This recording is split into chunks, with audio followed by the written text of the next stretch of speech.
Hello there. Welcome back. How you doing, people? It's the Random Show with your host, Agostinho Zinga.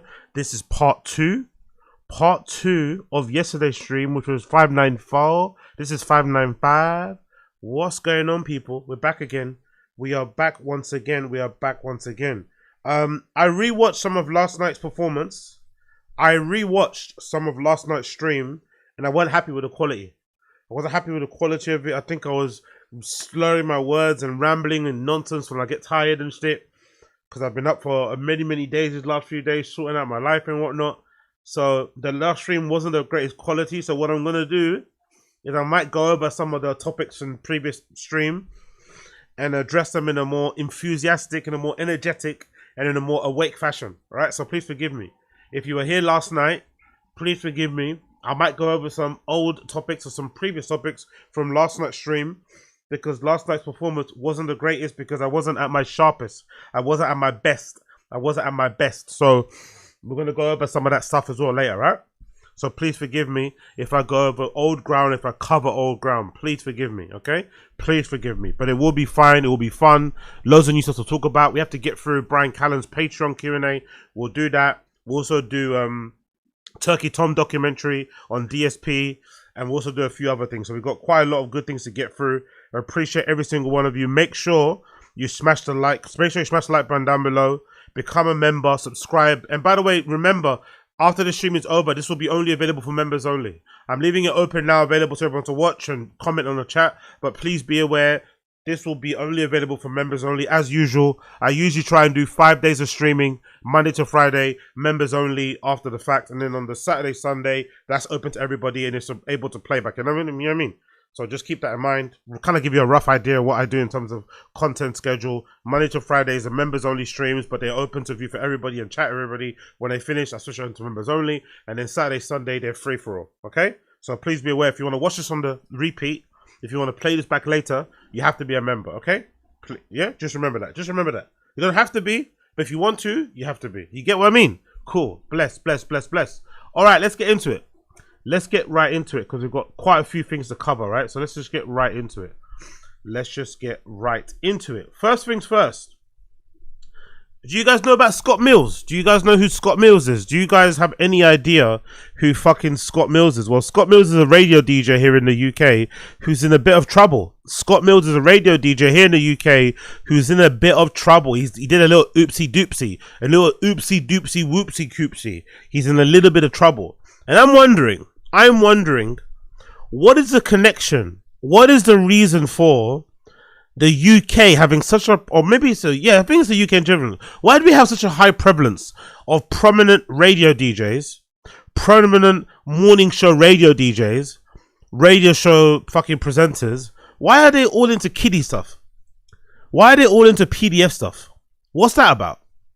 I'm really wondering. What is it about these fucking radio DJs? They always have these crazy allegations regarding underage girls and stuff. Wagwan. What's that all about? What is that all about? Why do they all have these types of allegations around their name? Is it the job? Does the job kind of push them in that direction?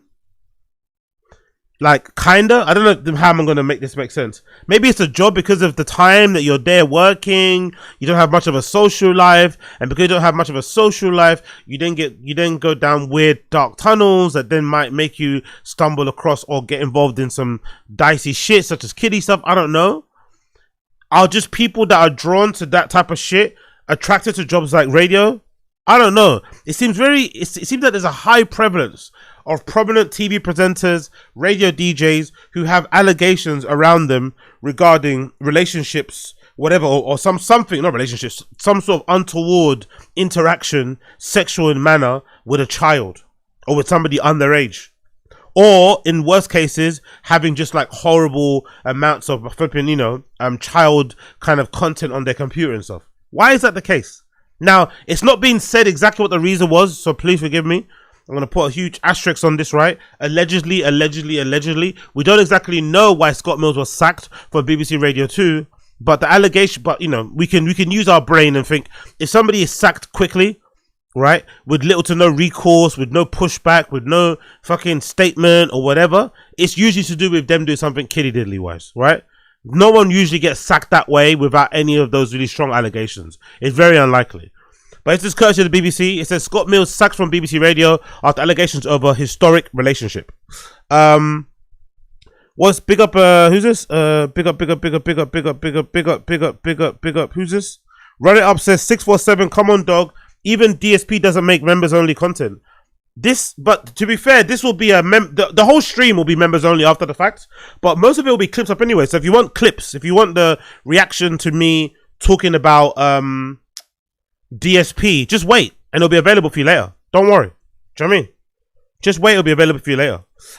So it's not like you're not going to be able to listen to it. You'll be able to listen to it, but it just won't be available straight away. You get me? But yeah, it'll be fine. You'll be alright. You'll be alright. Big up, who's this in there? Keepy. Yeah, address that act stuff. I need to know more about the cringe. Big act, good morning. Big up, super exotic. My guy, JC. Big, what's up, girl? But you have to get a schedule at DSP. Is hilarious. AZ, did you go to sleep, brother? Where I live at 1 p.m. You finished now. It's 7:30. Yeah, I did sleep, brother. Big up, Keepy. I did sleep. I slept from like 6 in the morning till 12 in the afternoon. It's now 1:40. So I've had about 6 hours of sleep. I did sleep, Keepy. Don't worry, I did sleep. Big up On 10 Toes. Big up Timo Kazi here too. Big up everybody in the street. Big up Johnny Sneed. I see you.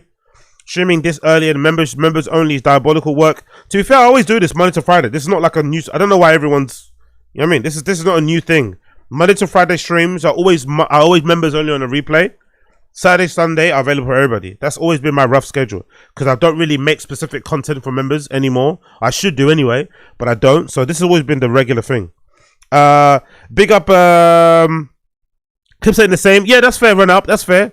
Then get a membership in it. I don't know what to say, brother. It's Monday to Friday. I've done this since the beginning. I've done this for quite a long time. I think since the beginning of this year. I think I've been doing Monday to Friday streams, members only. Saturday, Sunday, available for everybody else. To be fair, I do stream 7 days a week for the most part. I am streaming minimum of like 5 to 7 days a week. Most of the time, I try to hit 7. This week, I'm trying to hit 7. I stream 7 days a week, 5 days. And again, you're watching it now without membership. That's great. Come back later. If you want to get a membership, watch the whole thing later, you can. Later on in the day, I'm going to make clips. So it's up to you, man. Up to you. No pressure. You don't have to do anything. But I think this is a fair way to kind of give people that want to get membership something, you know, that they can say, okay, cool, this makes it worthwhile. But if you don't, then I understand too. No problem, brother. Big up Stevie as well. I see you. And big up Keepy and big up as well Apex Putter. Anyway, let's continue. Scott Mills sacked from BBC Radio 2 after allegations of a historic relationship. Scott Mills has been sacked by the BBC following allegations about his personal conduct. The BBC have not given any further details, saying only, while we do not comment on matters relating to individuals, we can confirm Scott Mills no longer contracted to work with the BBC. Mills took over the Breakfast Show Radio 2 DJ. Oh, wow, he's only been there recently. This is not like a long hire. He's only had that job recently. Mills took over the Breakfast Show from Radio 2 DJ Zoe Ball in January 25. That's a big... his salary must have been... What was his salary? Scott Mills' BBC salary, because that's a lot of money to miss out on because, you know what I mean? You can't control yourself. Scott Mills' BBC salary. How much was he on? Scott Mills' salary for 2025 financial year was reported between 350,000 to 360,000. That doesn't sound like a lot, you know. I'm not gonna lie. That doesn't sound like a lot. That isn't as much as I probably thought it would be. To be fair to me, you know, because that's a lot of fucking working. That's a lot of working, waking up very, very early in the morning for not much money in it. To be honest, yeah, he's kind of lost money over the years, right? I wonder how much. Who's that lady? The one that he took over. Who did he take over? Zoe Ball. So yeah, he might be on the mill. Sorry, because he took over from Zoe Ball, right? Zoe Ball's been on 950,000 per year when she had the Breakfast Show on Radio 2. So maybe he's on the same. He probably is on 900,000, if not 800,000. That was a big salary jump. So he's not even had a year to enjoy that, and he's out. On Tuesday, 24th of March, he ended his program with Back on Tomorrow. Following morning, DJ Gary Davis started the show saying he was in for Scott Mills. News of his departure was first reported by the Mirror, and the BBC has approached him for contact. The newspaper said it understands allegations relating to a historic relationship. What does that mean? What does historic relationship mean? That's a weird phrase, isn't it? What does historic relationship mean? Yeah. What the fuck does that mean? Relationship. I never heard that used. Historic. It refers to a long-standing. Oh, so I guess a long relationship that you had with a child. Can you even call a long relationship with a child? Can you even call any type of whatever with a child a relationship?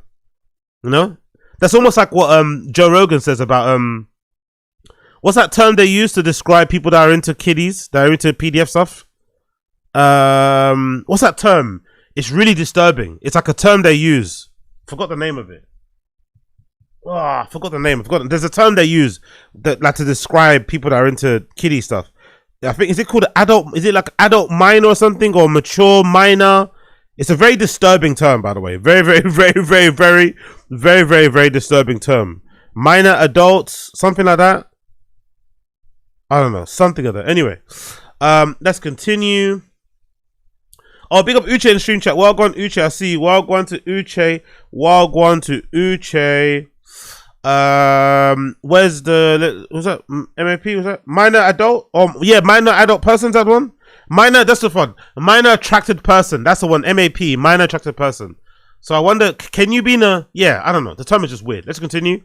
In an email sent to staff on Monday, Lorna Clark, director of music of BBC, said, "I know this news will be as sudden and unexpected, therefore must come as a shock. Not at least of many of us have worked with Scott over the great many years across broadcasts on Radio 1, 5 Live, Radio 2, TV. It felt it was important to share this news with you to the earliest opportunity. Of course, it will come as a shock for those audience and low breakfast show listeners too. I'll update everyone with more information on plans of the show when I'm able to. While I appreciate many of you have questions, hope you can understand I'm not going to be able to say anything further now." That's Scott Mills there. Jesus Christ. Let's play this video. What's this about? Scott Mills has been sacked by the BBC following allegations about his personal conduct. He was taken off air on Tuesday and was told of the decision that he'd been sacked at the weekend. The BBC said, "While we do not comment on matters relating to individuals, we can confirm that Scott Mills is no longer contracted and has left the BBC. At this stage, we don't know what the allegations were, but this is another crisis for the BBC. Yet another high-profile presenter leaving in difficult circumstances." Scott Mills had been at the corporation for decades. He took over the Radio 2 breakfast show from Zoe Ball in January last year. Prior to that, he's held other roles at Radio 2 as well as at Radio 1 and 5 Live. He earned just over £350,000 according to the BBC's latest annual report. You probably got a pay bump though, I'm assuming. You probably got a pay bump because Zoe Ball's already on. She was nearly on $1 million a year. So he probably, I would say, rough estimate, he probably might have been on 500 grand. You know, 500 grand, 600 grand a year. That's a crazy job to lose, man. Crazy job to lose. But I'm also certain the BBC is one of those places where I don't think you're allowed to have relationships with people you work with, right? I don't think so. I think it's, is it against the rules? Let's see. To have a relationship with someone you work with in the BBC.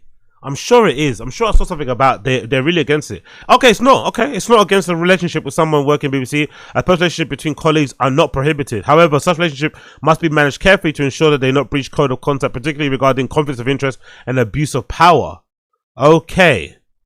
But I guess when it involves somebody that's a minor, maybe that's what becomes. But then how's a minor going to work for the BBC? It doesn't make no sense, right? Right? A minor can't work at the BBC, right? You kind of have to be 18 plus. So it really makes no sense, really. But I really am curious, like, what the fuck is going on with radio presenters and their willingness or their proclivity for, like, PDF shit? At the start of Jeremy Vine's radio show on midday, Vine said he was taken back by the story and had no further information. Mills has been in the presence of BBC Radio for more than 25 years. God almighty. BBC Radio and TV for more than 25 years and is the 11th highest paid star. The 53-year-old joined Radio 2's weekly schedule in 2022 when he replaced Steve Wright as the host of the afternoon slot. In 2025, he provided TV commentary for the BBC One for the semi-finals of Eurovision with Rylan. He was last seen on TV in the Traitor skit during Comic Relief. Prior to his work on Radio 2, he worked on Radio 1, which he joined in 1998. He hosted Radio 1's official chart in 2018-2022, replacing Greg James. He also hosted the weekend show BBC Radio 5 Live and appeared Strictly Come Dancing in 2014. Mills earned between 355 to 360,000 according to the latest annual report. By the way, I want to check because the UK has crazy tax. How much are you going to get taxed on that? Like, if I made that amount of money, right? How much am I getting taxed on that? Because I bet the tax on that is crazy. Big up Salili Bembry. Big up Salili Bembry. But let's check it out. Let's check it out. And by the way, big up everybody that uses salarycalculator.co.uk. I think only black and brown people know about his website. Whenever you get a new job, it's the first place you go on, salary calculator. Big up the salary calculator. So I wonder how much actually do you get taxed if you earn 355,000 a year in the UK? How much do you get taxed? Let's see. God damn. Okay, cool. Shit. That is crazy, isn't it? 355,000, you get taxed. God damn. 100 and what? So monthly. So there we go. There. You get taxed 12,000 on that. Jesus Christ. So monthly gross. The gross income 350,000 is 29. It's basically 30 grand. But you get taxed just under half of it. You get taxed under half of it, and your take home from earning 30 grand for the month is 16,000. Your take home. Honestly, the UK tax rate is brutal. The UK tax rate is brutal. Earn 30 grand a month, you will get 16 grand a month, and you'll be happy about it. And you will be happy about it. Earn 30, you get 16. Shut the fuck up. Oh my god, that is crazy. Absolutely crazy. Yo, big up Broken Reconstruction on Kick as well. I appreciate you. Big up Broken Reconstruction on Kick. I appreciate you. Wow. Salaries in the UK are no joke. His salary represents what he was paid on his previous Radio 2 role, and for the first few months representing Breakfast Show until April 2025. His full salary for taking over the Breakfast Show is almost certainly much higher and likely become clear when the BBC annual report is published over the summer. Mills remains the UK's most listened to breakfast show, increasing the audience to 6.5 listens in February, his highest figure since taking over. So he increased. So this is a big sacking, isn't it? Because again, I don't listen to the radio. I don't really, because I don't drive. I guess that's why. I think most people that listen to radio drive, but because I don't drive or have a car, I don't listen to it. But he must be a really big star. This must be a really big deal because he took over from Zoe Ball, who's quite well known here in the UK, and he increased her listenership or her audience to 6.5 million. In 2024, he won BBC Celebrity Race Across the World with his now husband Sam Vaughan. Oh, he's gay as well. Interesting. So definitely somebody young.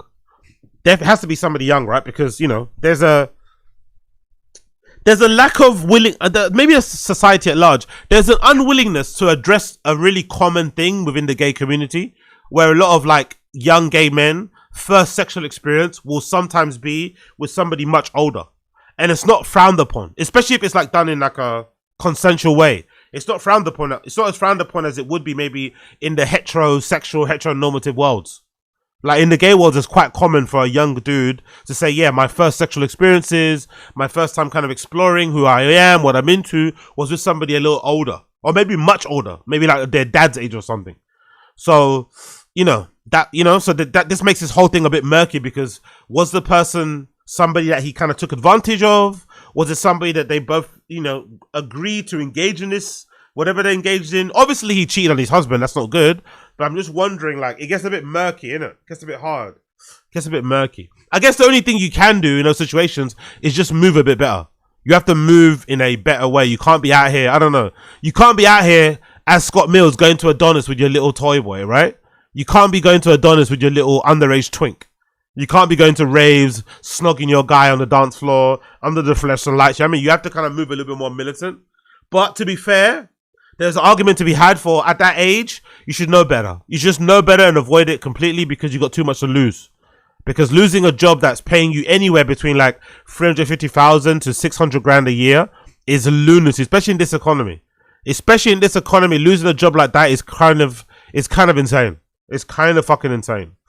He said taking part in the show with Vaughan was the ultimate test of our relationship, and the pair got married shortly after. He was set to present a new visualized podcast with the company Race Across the World. Has he got Instagram? Let me see. Has Scott Mills got Instagram? Has Scott Mills, the radio DJ, Instagram? Does he have one? There you go. Yeah, he does have an Instagram. Are the comments all closed? Was he smart and closed all the comments? Oh no, they're all open actually. The comments are all open. Unfortunately, the comments are still all open. Might be a bad move. This might be a bad move to have all the comments open still. Oh no. Oh dear. Another job presenter has been at.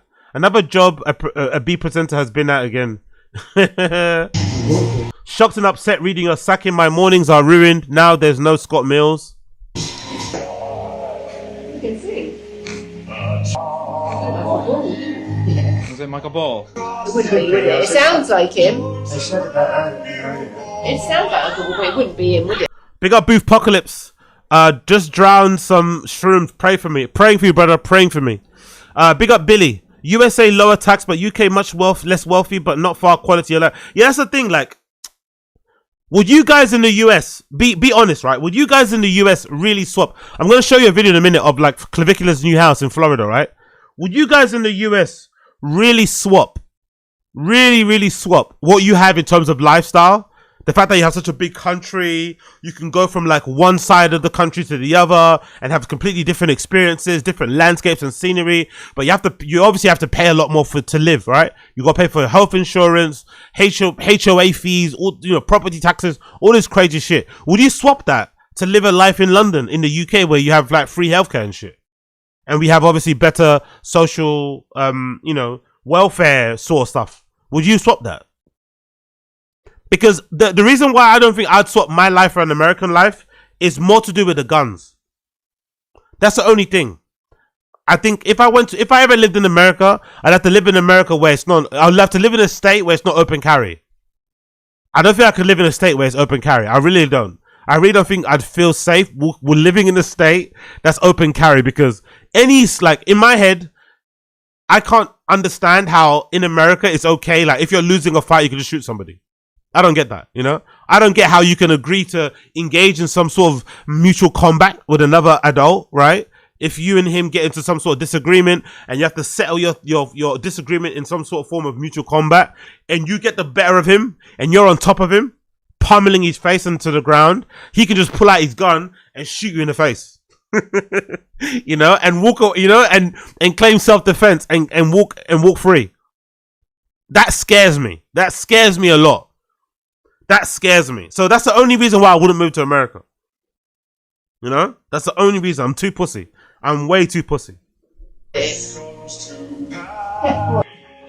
Not always singers, are they? No. Yeah, that is it. That is Uncle Ball, I reckon. Big up Fish called Wonder. The people with the gun licenses are the least of your problems, AZ. Okay, what's my biggest problem? Let me know. What would you think would be my biggest issue adjusting to life living in America as a Brit, as a Londoner? What do you think would be my biggest issue? Let me see. I want to see some stuff about Scott Mills talking. What does Scott Mills say? That's pictures of him and his wedding with his husband. By the way, lovely pictures, by the way. Very good looking couple too. Beautiful pictures, very good looking couple. Shame, innit, how everything worked out. What a waste of time that was. Definitely be enjoying the time inside. Monster. Can't see the relationship going the distance. Hope he leaves you. After reading the news, it seems that incident may have occurred between 1997 and 2000, but was reported in 2016. No charges were made, so Scott would have been 22, 23. Oh, so it happened ages ago. It didn't happen recently. How can you is that true? How can you get fired from a job for a past relationship that you had in 2016? That's impossible. No way that's true. Now, I'm getting the word. Yeah, exactly. Lovely marriage of 2 wankers. Jesus Christ, man. Everyone obviously going crazy on the comments here with him. Was that more of him and his husband? A 10-year-old allegation with all charges long since dropped. So what exactly are the BBC doing here? Unless I read somewhere, it sounds like Scott has been treated really unfairly. Praying for you both. Look after each other, Sam. Scott, you made me feel in love with radio again. Love your show. So he's getting a lot of love. He's getting a lot of love from people here. Okay. What was it like life in the 90s? Let's see what he looks like in the 90s. That's hilarious, by the way. Anything more about him here? Him with Nicole Swashinger. You on stage with Jermaine in X Factor. Do you remember? Ripped it out of his tiny little precious fingers.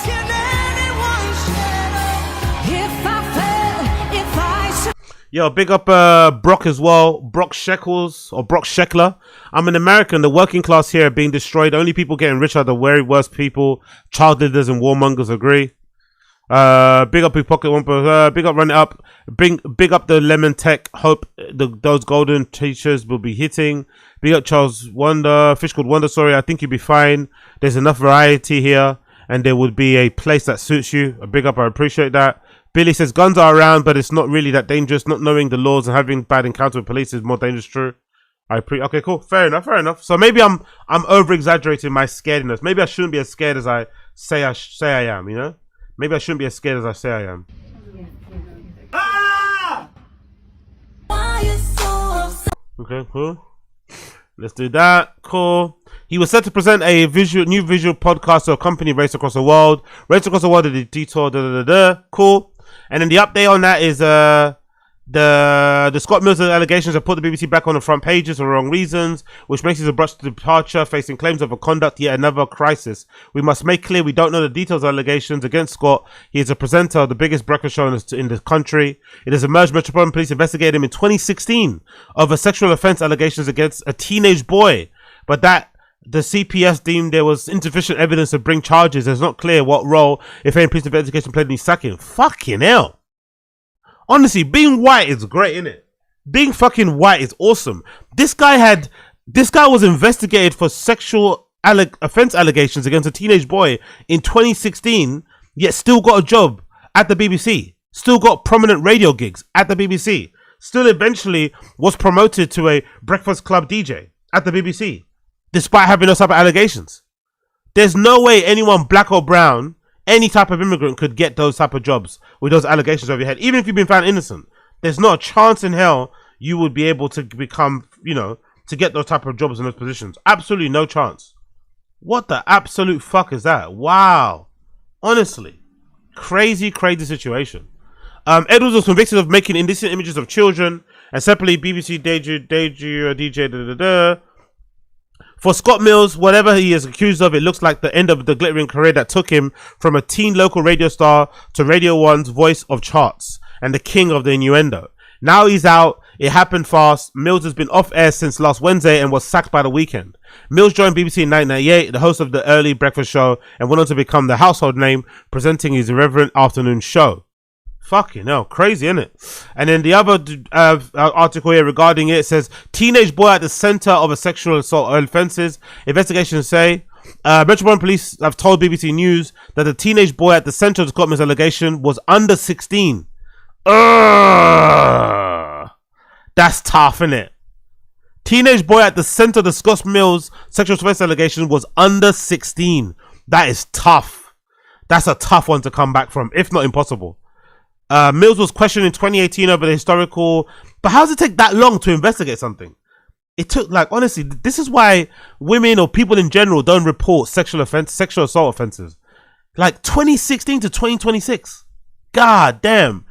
Mills was questioned in 2018 over the historical allegations, but the investigation, which began in 2016, was closed in 2019 after CPS deemed there was no sufficient evidence. The allegations first published by the Mirror are reported to have happened between 1997 and 2000. So allegedly, in 1997 and between 1997 and 2000, Scott Mills did something inappropriate with a teenage boy, and now it's come back to haunt him. That's why that saying, man. That's why that saying that anything done in the dark comes to light is true. That's why that saying about anything that happens in the dark comes to light is fucking true. Because allegedly he did this thing in 1987, 2000, and he's only being brought to justice or facing the consequence of it in 2026. God damn it. God damn it. God fucking damn it. Wow. Can you believe that? Fucking hell. Absolutely crazy.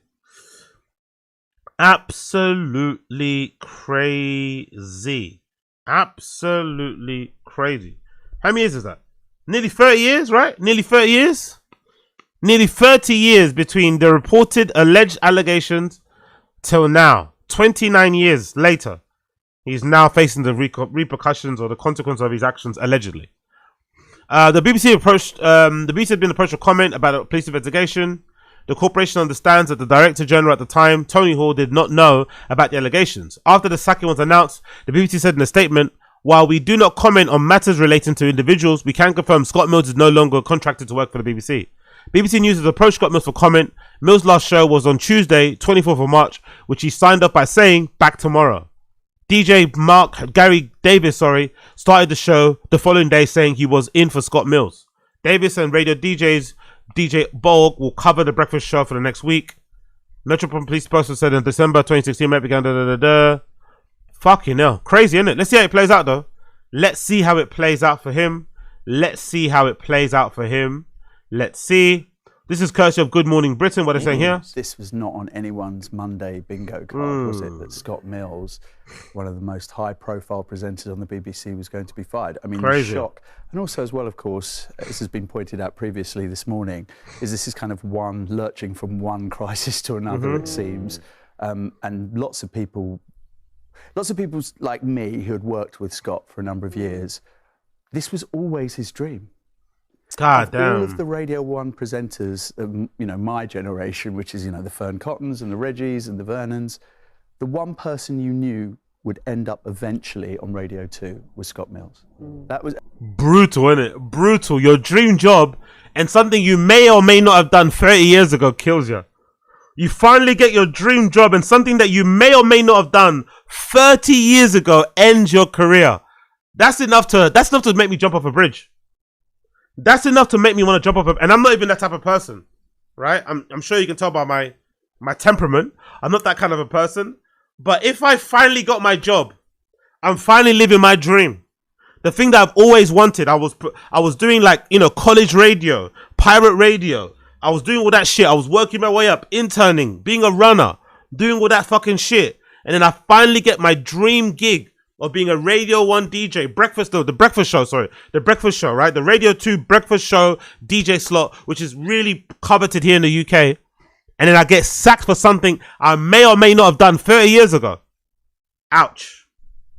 Everybody knew it and everyone spoke about it. So he got his dream job first at Drive. Yeah, big up Uche, exactly. Big up Uche, exactly. I bet whoever replaced him leaked this, exactly. Which is fucking cold. That is some cold shit. That is some heartless, cold shit. You're like, because Uche was right, because it's unlikely the person that did it to him is somebody that doesn't work in radio. It's probably somebody that works in radio who either is advocating for somebody else or advocating for themselves. It's unlikely it's just like a scorned lover, because it seems like, judging by his Instagram, he's been in a committed relationship for a long time, right? According to his Instagram, it looks like he's been in a committed, loving relationship with his husband for a long ass fucking time, So it's unlikely, it's very, very, very unlikely that this is from just some random. This is probably from somebody that he knows in the radio industry that probably thinks that they're more deserving. They're more deserving of the rod than he is. Marriage is strong enough to survive random seat allocations. It's crazy. Regret. But yeah, crazy, man. That'll do enough for me to jump to end it all. I'd want to end it all if I got my job after 30 years and I had to fucking, I lost it because of a 30-year allegation. I'm sorry. You work your whole entire life to get your dream job and you finally get it, and then it ends for you. It ends for you because of something that you may or may not have done 30 years ago. God damn. In one. Let's do this in one. Go on. I've never had one of these before. Never had a cream Never. before.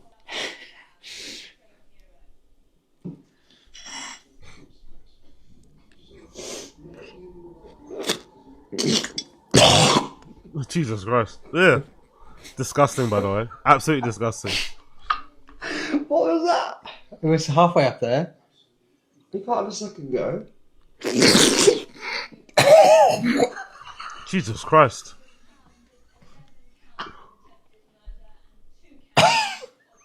Oh no, I come.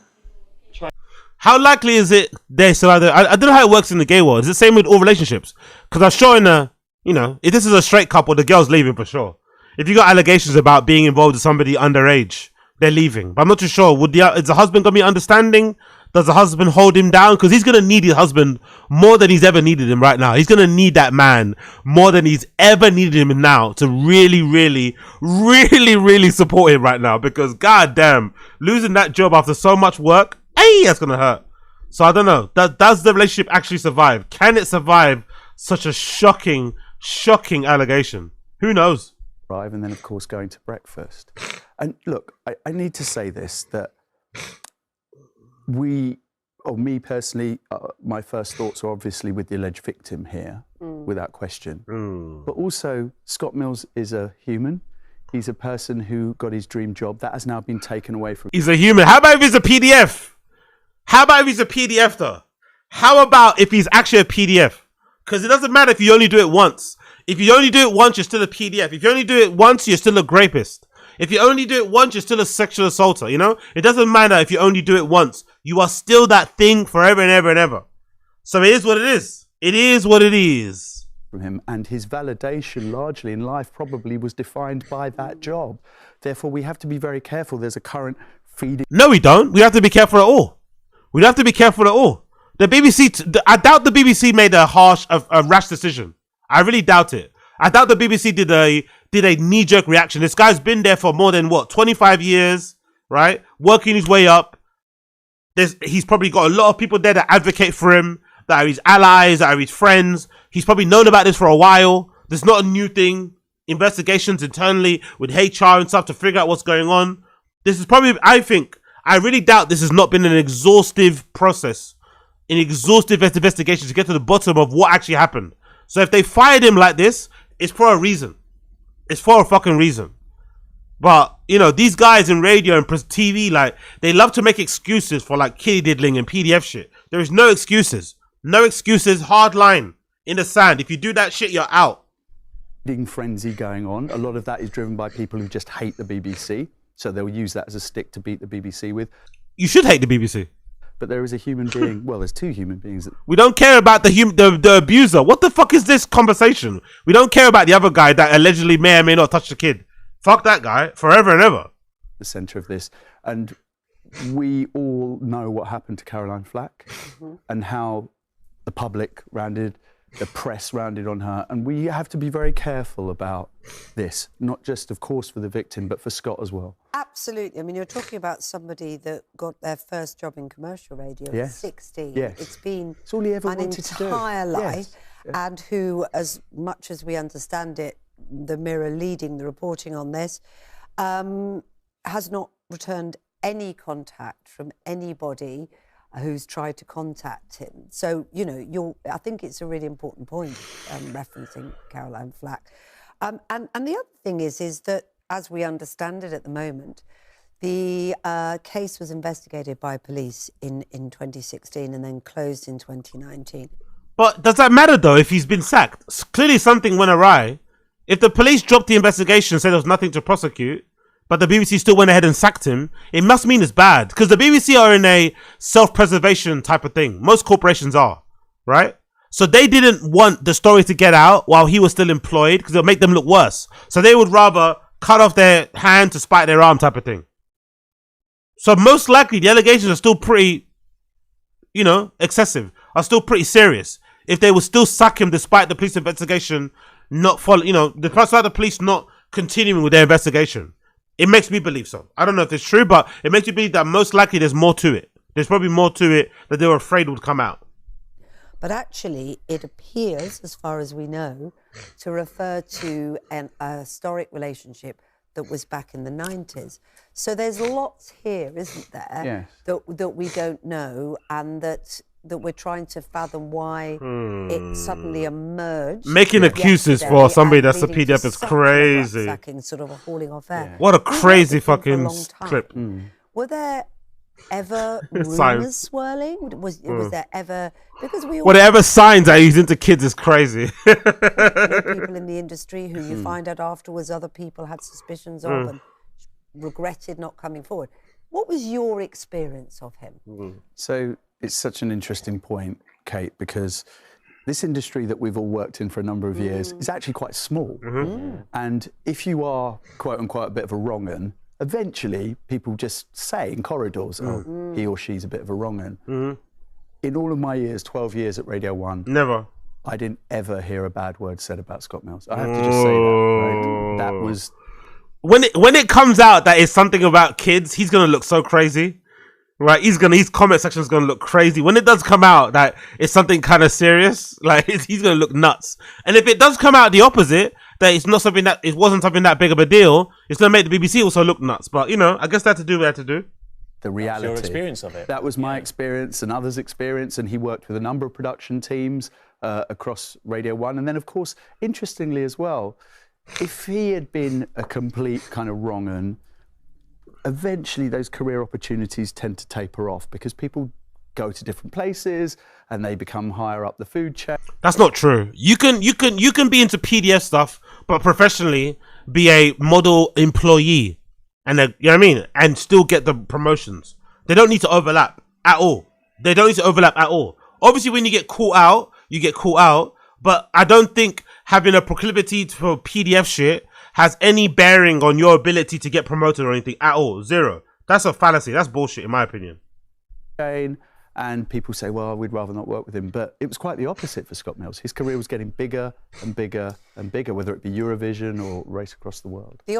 Anyway, what a comment section here, because these are excuses they're making, isn't it, right? If the case was dropped due to lack of evidence, why was the BBC sacked him exactly? There was a big question, not getting this yet. How can someone be fairly sacked but being rated as innocent? Exactly. I've never really liked Scott Mills. However, there must be more to this than we've been told. This could be unfair dismissal since he's not been found guilty of any offence. In the better news, Gary Davis is a true professional. I think he's been sacked for not disclosing the investigation into him, which is a sackable offence. The BBC has gone big on it to try and clear up any own image following his own Hugh Edwards stuff. Ah, okay, that's interesting. That could be an interesting theory. So maybe the fact that he didn't disclose that he was previously investigated for something regarding an underage girl or whatever boy, that's what might have got him sacked. Nihal was very articulate, and this is a good interview. So he was sacked over an alleged incident that happened over 20 years ago. The case didn't go to court due to lack of evidence. Was the teenager 18, 19? At the minute, until we know more, this isn't a victim here. I don't particularly like Scott Mills, but if he was only questioned at the time, okay, cool. Let's see how it plays out. Let's continue. Let's fucking continue. What have we got here? Guys, how do you think it's gonna end for Clavicular? I'm starting to agree. I'm starting to see what my guy Coiler was saying in the fucking Discord. Make sure you join the Discord, by the way. Link to join the Discord is in the description down below. A link to join the Discord is in the description down below. But Coiler was saying, along with some others in the Discord, that he doesn't see Clavicular lasting 2 years. I said like, oh, he's gonna have like a 2-year run in terms of being popular and stuff. I think Coiler said he doesn't see him lasting 2 years, and I think he also said maybe he doesn't see him alive in the next year or something, right? Crazy. But that's a prediction people have been saying. But now, since the post his arrest and post all the recent drama, I'm starting to think to myself, is the Clavicular hype train about to reach a sudden end very, very shortly? Is he being a little bit too reckless? Is he doing a little bit too much out here right now? Because he was recently arrested for some battery thing involving 2 girls fighting on stream. He also had that incident where he was shooting, a dead alligator or crocodile in the swamp somewhere that looked really fucking cruel and brutal and just very, barbaric. So I'm wondering, is the Clavicular hype train about to derail? Breaking news: within the past hour, a social media influencer bonded out of the Broward County Jail. Police say he instigated a violent fight between 2 women and then exploited it online. Clavicular, whose real name is Braden Eric Peters, is charged with battery. CBS News, Mommy's Ted Scott is your. Can you get charged for something like that? That happens on World Star. That happens on Public Freakout subreddit every day. There's a clip of somebody inciting somebody to kind of fight or something. Happens all the time. Happens in elementary schools, high school playgrounds every other day. That used to be, please forgive me, but that used to be one of the funnest things in school. One of the more fun things to do in school was to push 2 people together and make them fight. Especially if they had a problem with each other already. is to push people together or to over exaggerate what somebody said or be like, oh my god, you hear what he said? You know what I mean? That was kind of fun, I'm not gonna lie. So I didn't know you could get charged for something like that. Honestly, I didn't know you could honestly get charged for making two people fight or causing them to fight. Reported live in Fort Lauderdale. And Ted, what did he have to say when he walked out of jail this evening? Well, Jim, really not very much, which kind of surprised us. Let's get you right to the video of him leaving the jail. That was about 30 minutes ago. When he saw the cameras were waiting for him outside, he went back inside the jail. He was on the phone. I think he was looking for a ride. No one was there to pick him up, but we asked about the battery charge. We asked about the incident in the Everglades, and he did not speak, but he did answer just one question that I asked him. You're usually pretty chatty. Anything to say? Yeah, sure. Just woke up, I'm a little tired, so maybe next time. He walked off by himself and he was still on the phone. So what's next? He's facing those charges in Osceola County, which is the Kissimmee area. And FWC is also looking into some video showing him shooting at a dead gator in the Everglades. It's all about looks maxing and masculinity for social media influencer Braden Peters, known to his 800,000 TikTok followers as Clavicular. This is his look today in the Broward County Jail. He was arrested on Thursday at this Los Isles mansion. It rents for $65,000 a month. He's facing charges out of Osceola. How much? Mansion. It rents for $65,000 a month. $65,000 a month on rent. God almighty, God. Please, when am I next, God? When am I next, God? When am I next? When am I next? I promise I'll use that money better. I promise I'll use it better. I promise I'll use it better. Honestly. 10% of that will go to giveaways to the fucking viewers and fans immediately. Immediately. If I had enough to fucking cover $65,000 in rent, right? 10% of that is going to the fucking fans every month. Monthly fucking money giveaways. No gift card shit. Money into your fucking account. Straight up. You know what I mean? That's like every month that's happening. God damn. On rent. $65,000 on rent is crazy. He's facing charges out of Osceola County near Kissimmee involving a fight between two women. The sheriff's office put out a statement saying detectives determined that Braden Peters instigated the fight and posted it on social media to exploit the two women. He's facing charges of misdemeanor battery and criminal conspiracy to commit battery. Really? Like, you can honestly get arrested and charged for making two, like, ratchet girls fight who already had issues with each other anyway. It's not... Actually, he didn't even make them fight, did he really? They already had a problem with each other anyway, if I'm not mistaken. Like, I don't understand that. It seems so weird, isn't it? Neighbors complain their quiet street in this uber upscale neighborhood is shattered by noise. Hey, the neighbors, blast this. Fort Lauderdale City Commissioner Ben Sorensen said neighbors sent him these screenshots of Peters surrounded by young women, not concerned about the noise.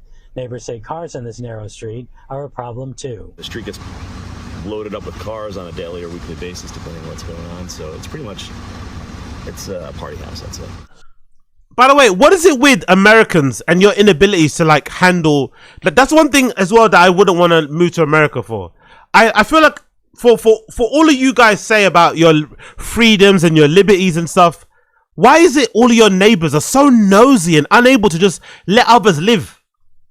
Like, if I want to do something in my house, why does it have to, why do you have to like get offended? Like, why does it have to bother you so to the point where you have to tell me to stop doing what I'm doing so that you can have a peaceful time? It's like, brother, my house, my land, my area, leave me alone. You do your own thing on your place. I'm not encroaching in your place. I feel like in America, there's so many like neighbor Karens, you know? Neighbor Karens, neighbor Kens telling you to lower this, move your gate there, don't let your dog do this, don't let your kid do this. Like, shut up. What happened to freedom and liberties? What happened to freedom and liberties? Land of the free, home of the brave and all that malarkey. You do your thing behind your fence, on your land, in your humble abode, and let me do what I want to do behind my closed doors. Always like, oh, there's too many cars coming in and out. Why do you care? They're not coming to your place. Oh yeah, it's so bothered by others. It's like you don't get left alone over there, innit? You don't get left alone. Shut up, make sure. Peters is also being looked at for this video. It shows he and another man shooting at a dead alligator. FWC posting on X, the FWC is aware of a video depicting individuals in the Everglades on an airboat who appear to be discharging firearms at an alligator. So he paid the $1,000 bond earlier today and then was released about a half an hour ago. The next step for him is going up to Kissimmee to face the charges there. Live from Fort Lauderdale, Ted Scouten. So how does it end for him, man? How does it end for my guy Clavicular? How the fuck does it end for my guy Clavicular? Is it over? Could it be over soon? Could it seriously be over soon? Because I feel like he's also doing a little bit too much. I feel like the charges are a little bit excessive. If anything, I think the shooting the dead gators, the dead crocodiles in that swamp was way worse. In terms of like optics and shit. Like just reckless and just a callous, like just, you know, distasteful thing to kind of see. I didn't like that. I didn't like that at all. I didn't like the shooting the fucking gators in the swamp one bit. So I actually don't like that more. But the other is like, the fight thing is like, really? You got arrested for that? That fight was weak sauce. I'll show you what it looked like. Like, really? That was what you can get arrested for? You could honestly potentially spend some, you know, significant time in jail. Because he probably would have been in there for longer if he wasn't able to post bail, right? It helps he's got money. If he wasn't able to post bail, he may have been in there for a long time. Like, it's so weird, but he's also being too reckless. He's doing too many weird, wild things that might eventually get him in trouble. So this is the fight, right? This is the actual fight that happened in the household. I thought it was really minor. To be fair, this Violet girl, a lot of, if you're in the clavicular community, you will know. If you're on the clavicular com, especially on Twitter, you'll know, or in the chat or in the Reddit, you'll know that a lot of people hate Violet. Violet's the OG clavicular girl. She was on the streams when he started. Clavicular seems to have a really soft spot for her. Clavicular, no, Violet is like Shay to academics, right? It's a girl that is very harmful to him. Clearly brings him a lot of like negatives, right? To be honest, for the most part, the fans absolutely hate her. She's always crashing out and being angry on streams. And yeah, she got involved in this fight, obviously on stream too. But this fight doesn't seem like it's worthy of like getting charged for. Really, what did he do wrong? What did they even do wrong? Why can't two girls just fight anyway? What's the problem there? Is the thing on? Can you see? Oh, sorry, let me put the thing on. Why can't two girls just fight if they want to?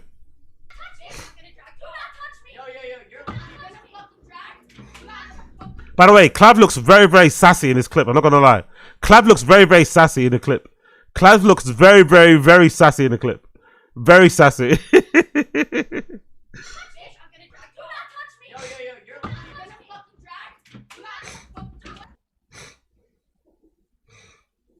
This, I don't know. Is this a big deal, really? Two girls pulling each other's hair, pushing each other around. Is that really that big of a deal? I don't know. I really don't know. Seems minor to me. Two girls scrapping, cool. Fighting over their man. Two girls fighting over their man. Is it really that big of a deal? I don't know. I think it's a bit dramatic how everything's being dealt with. I don't know. Feels a little bit dramatic how everything's being dealt with. I think the video's on mute at the moment. The video's on mute. Trying to pull them apart with the hair and shit. Kicking her in the back. Violet's getting beaten up, by the way. Violet's definitely losing. Violet definitely lost this. The girl's much smaller than her and Violet lost. Violet's now punching the girl as she's being held, which is not fair. Violet definitely lost, though. Violet definitely lost this. Violet definitely lost. She got beaten up real hard. She got beaten up real bad. Violet lost that shit easy. She lost that easy. And then I think the other thing, right? The other thing is the thing with the gators, right? With the crocodiles. That I think was way worse in my opinion. That's something that I think that looked disgusting. I don't even know if that's even legal, but that just looked very displeasing, let's say. Crocodile, right? Is that how you spell it? Crocodile? Crocodile? You spell it like that? Hope so. Let's see if I can find the video of him shooting these things. Yeah. This I hated. Oh, it's a felony. Wow, it's a felony. I didn't know that. Oh, he is fucked. Yeah, this is the video of him shooting the dead crocodiles in the swamp. Sure. Take off the sound in case I get taken down. Yo. Yeah. Like, why would you do this? I can't hear shit. with no guards as well. It's so irresponsible, isn't it? So irresponsible. And then the community note: this is a felony in Florida.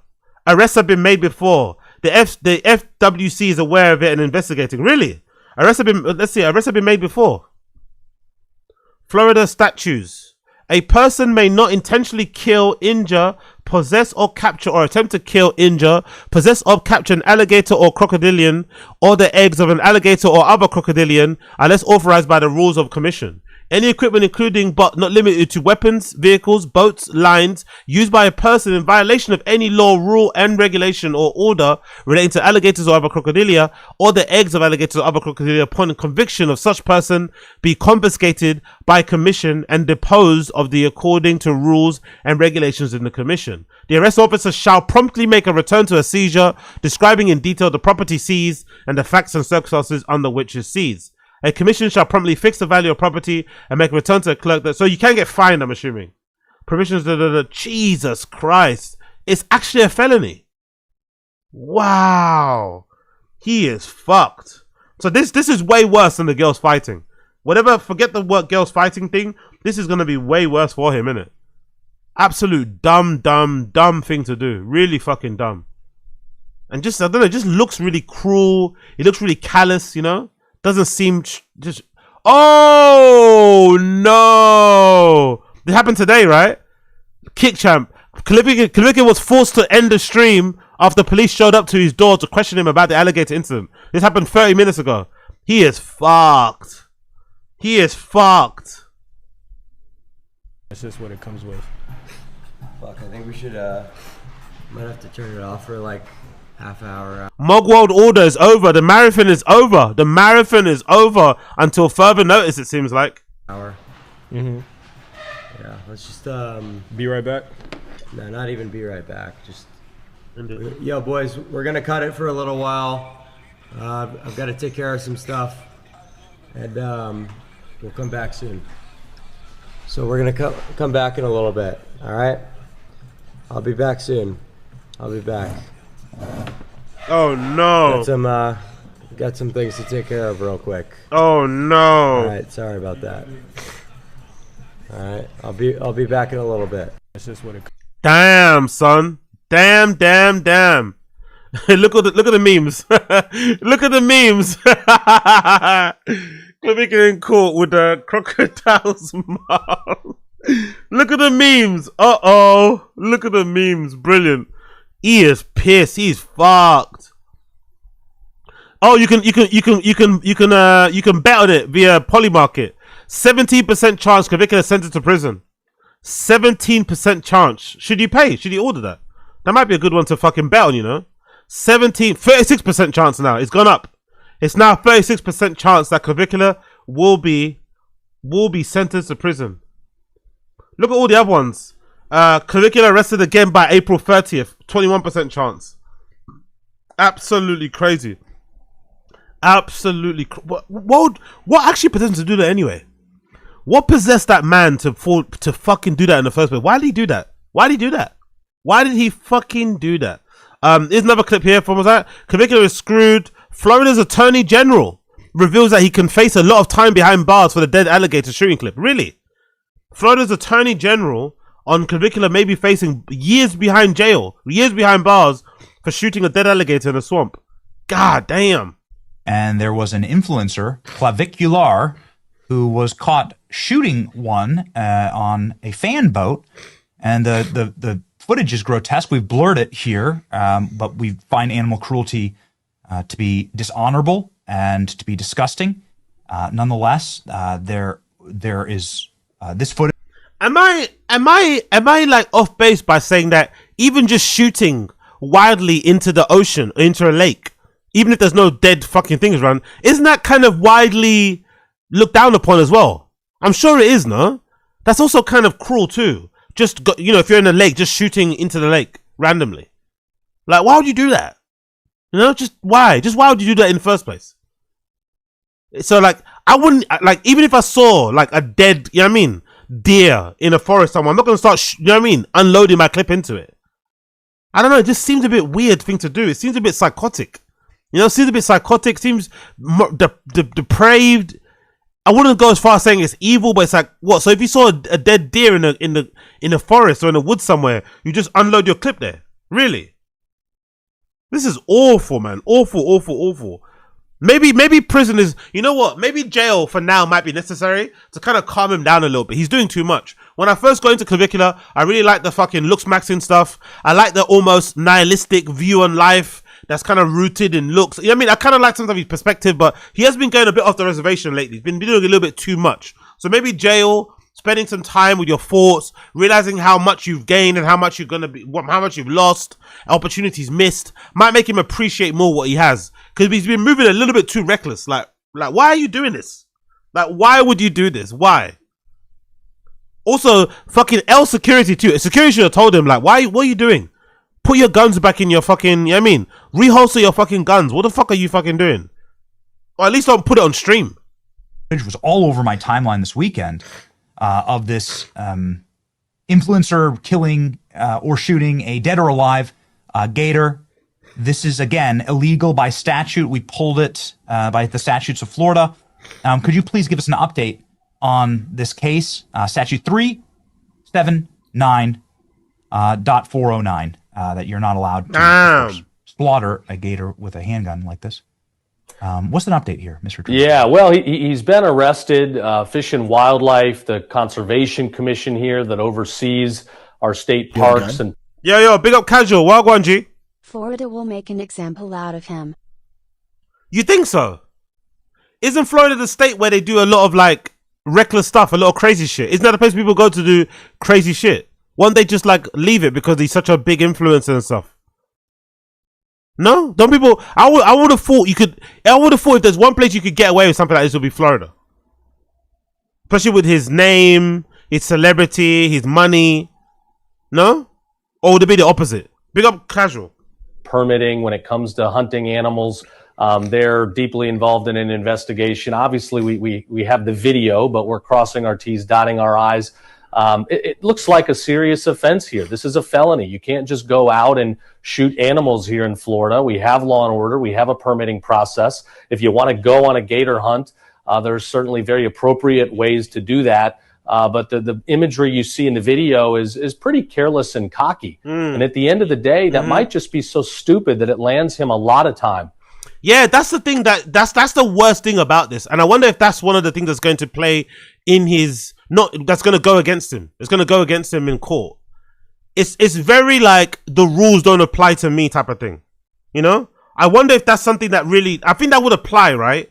If you're being charged or you're being investigated. It's the reckless abandon, right? It's a pure contempt, the pure dismissal of any type of rules and regulations or laws will probably hurt him a lot. Like, what are you doing? Like, you're not even pretending to like, this is a bad thing. You're just acting like you're just allowed to just go around and do whatever the fuck you want because you're who you are, celebrity status wise. So maybe Casual's got a point. Maybe maybe Florida are going to go out their way to make an example at Clavicular because of how big he is. Pause.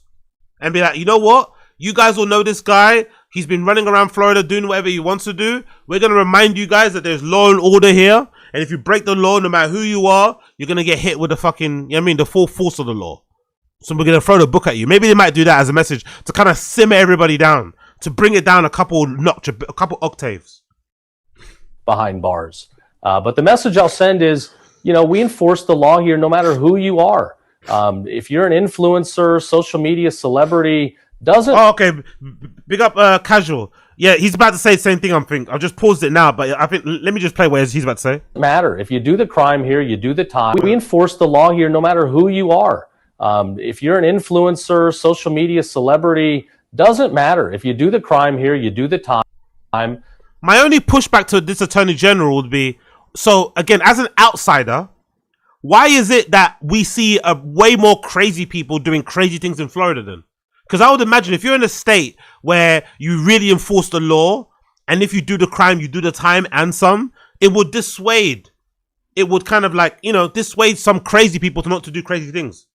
So why is it like every other day there's something about Florida man, Florida man, Florida man? Why is that the case? If the law is so strict, if the fucking consequences are so harsh, Why does that keep happening? That'll be my only pushback to this Attorney General. Like, how are you enforcing law and order? You're strict as shit, but there's so many instances where Florida man does XYZ crazy thing. Is it the sun? Can you not just avoid? Like, what the fuck is going on there? We prosecute to the fullest. We don't give out special treatment. So if you're going to do dumb things, expect to get, serious results. Basically, fuck around and find out. The Attorney General. The Attorney General went on the Benny show to say, fuck around and find out. Big up Casual. Nah, their fish and game restrictions are very strict. And with his following, they'll aim to make it known for people not to follow what he's doing. Yeah, okay, cool. That's a good point. In case anybody was getting any ideas, in case any of these nuisance streamers were getting any ideas to do that themselves, to go get a semi-automatic weapon and just start spraying bullets into the swamp or something, don't. I get it. I get what you mean. Big up Casual. Big up Apex Potter. On stream was dumb as fuck. Exactly. Dude's about to get more time than a cop shooting an unarmed black person. Exactly, Stephen Castaneda. Exactly, Stephen Castaneda. Exactly, Stephen Castaneda. Exactly. Big up Fish Called Wonder. Drugs, warm weather, and Republicans. Lethal combination. Exactly. Lethal combination indeed. Absolutely nuts. So yeah, so I guess he's in trouble, isn't it? I guess Clavicular's in big trouble. Okay. That he didn't purchase that place then. So why do people lie? Why are people lying like this then? I thought he did purchase this spot. Clavicular's new $9 million Miami mansion is insane. So he didn't actually. So why did someone just post this up as fake news? Big up Kick Champ, just posting fake news, by the way. Clavicular's new $9 million Miami mansion allegedly isn't his. Let me take off that music because that's going to be copyright as well. Fucking hell. You can't get a home like this in London, in the UK at all. I don't think so. With that weather too, you can't get a home that looks like this is right weather. Crazy. By the way, what is it with you guys liking your driveways covered in tarmac? What is with this? But I've seen a lot of these TikToks around where people come in and they kind of re-tarmac your floor. Why do you guys like that color? Like, it looks so ugly for a house.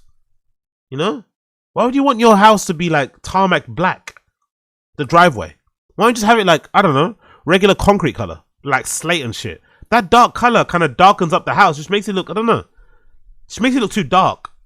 Personally, doesn't make it look bright, and also doesn't match the lawn a lot. I think a lighter color would work way better. Let's continue here. Looks fucking beautiful though. What a fucking mansion. Crazy floor, crazy room, floor to ceiling, windows, loads of natural light coming in. Great kitchen island there, made out of marble, electric stove, countertop, whatever. Great sink area, access to the garden. I think it's split across 2 floors, right? Yeah, split across 2 floors, different wings and shit. Big pool. Very, very necessary. There's a covered area too with an outdoor barbecue. Ooh! And there's another, is that like a guest house, right? On the other side. There's going upstairs, winding stairs. I'm not the biggest fan of that kind of glass thing though. The glass staircase thing with the little rail. I feel like those things will break over time. But still amazing. Loads of room again. Spiral center point where you can access all the different wings, I'm assuming. Different rooms with balconies. The bathroom's beautiful. Nice bath. His and her sinks. Massive. Jesus Christ. Massive shower. Wow. Massive shower, bro. Fucking hell. That's the kind of shower you get in a gym where you can fit like 4 people in it. God damn. Walk-in wardrobe. Another room with a balcony view. Crazy. But allegedly this isn't his. Context for community notes. Community machine, he already purchased the house. What? So what? Whose house is that then? If it's not his, who the fuck house is that?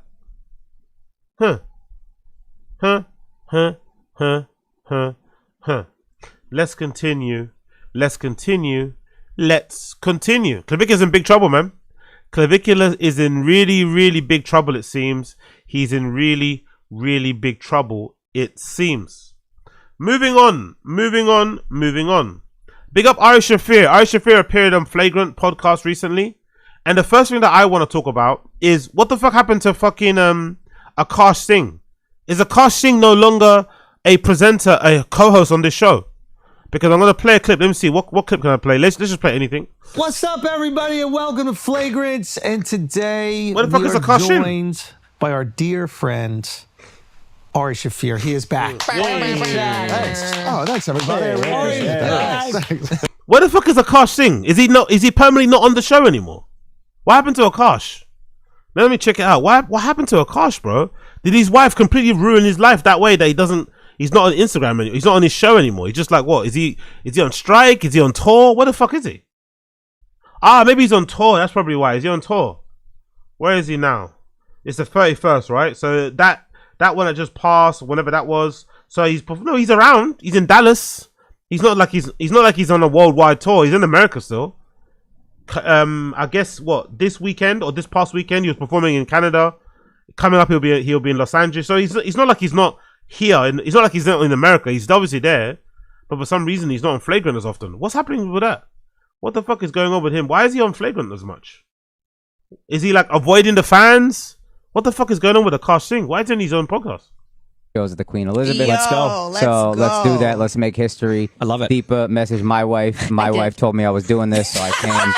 And that's it. I feel like there's a straight line. I feel a lot of pride coming from Canada and being a stand-up myself. coming Oh, through. you're a stand-up. Oh, yeah. Big, so big I came up with the Russell Peters of the world, and Russell was like the first guy mainstream to talk about different cultures and not couch it for the white audience. Do it for all the audience. Totally. And I feel like, and maybe I'm wrong, and maybe I'm jumping the line here, I feel like there's a straight line from Russell Peters to you. Yeah, no, I remember seeing Russell and being like, oh, this is insane. Like, what a cool thing. It was. Russell Peters is way funnier though. He's still a bit hack, right? Russell Peters is still immensely hacky, but he's, you know, I don't know, infinitely more funny than fucking AKAASH Singh. I'm not gonna lie. AKAASH Singh stand-up is pretty terrible. Possible at that point. Like, he was the first guy to talk about different ethnicities. I feel like a lot of comedians in the South Asians, like my class, don't give him his due Credit. in the sense that, like, now that's the guy. Yeah. That's the guy. And if you're acting like you thought it was possible before Russell, you might have thought it, but you didn't see it. Darren, I will say, I love you. Mid, dog, ass, and then y'all came and I was like, these are the ones. These are the guys. Y'all killed that shit. And thank you, man. ਪਤਾ ਨਹੀਂ ਕੌਣ ਦੇ ਲੋਕ ਹੋ ਜਿਹੜੇ ਸਾਨੂੰ ਰੇਸਾਂ 'ਚ ਭਜਾਈ ਜਾਂਦੇ ਸੀ ਇਹਨਾਂ ਰੇਸਾਂ ਦੇ ਘੋੜੇ ਹੈ ਹੀ ਨਹੀਂ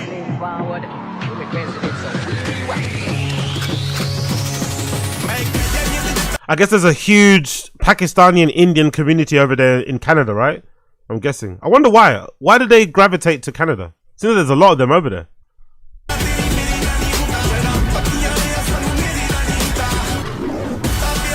Hi, my Meta business account got hacked, and apparently my social media is in shambles. Apparently doing this helps in the algorithm, so I put the phone down. Anyway, point is, before I start this story, let me just say God has blessed me with an amazing life. Hey, it's just wonderful. I'm so blessed. However, I thought you were about to say my amazing wife again. also decided it's going to be a hectic life, whether it's my camera equipment stealing and pawning all my equipment across international borders, or, you know, being threatened with lawsuits for no real reason, or this, it is what it is. Generational trauma. Oh, your wife nearly torpedoing your entire career. Triumph tour. So far going fantastic. Sold out every show. However, biggest show of my life, Radio City, has 6,000 tickets to sell. It's a lot of tickets. And then this fucking idiot referred me to a third-party company that said, hey man, we can do all of your ads. They're so good. We have such an effective system. I mean, look at the words they're using in this initial email. Data, extremely powerful, how we can convert. I'm getting wooed because, again, I'm feeling the pressure of selling 6,000 tickets. That's a lot of tickets, dude. I noticed, though, there's a couple of, like, errors on the stuff they send. Like, they misspell my name on one email. But who, you know what? Even Indians misspell my name. Then they get... Okay, cool. AKAASH Singh is not. So what's Jaslene Singh doing? Because I feel like she's the one that caused all of this. What's she doing? Is she still out here posting, living her life? Yeah, of course she is. Of course she is. Nothing has changed for her, by the way. Nothing has changed for her. What's she? Okay, so she's currently doing IVF. They actually want to have a kid. Wow. She's currently doing IVF. Fair play. They're currently doing IVF. It seems like. Okay. Okay. Okay.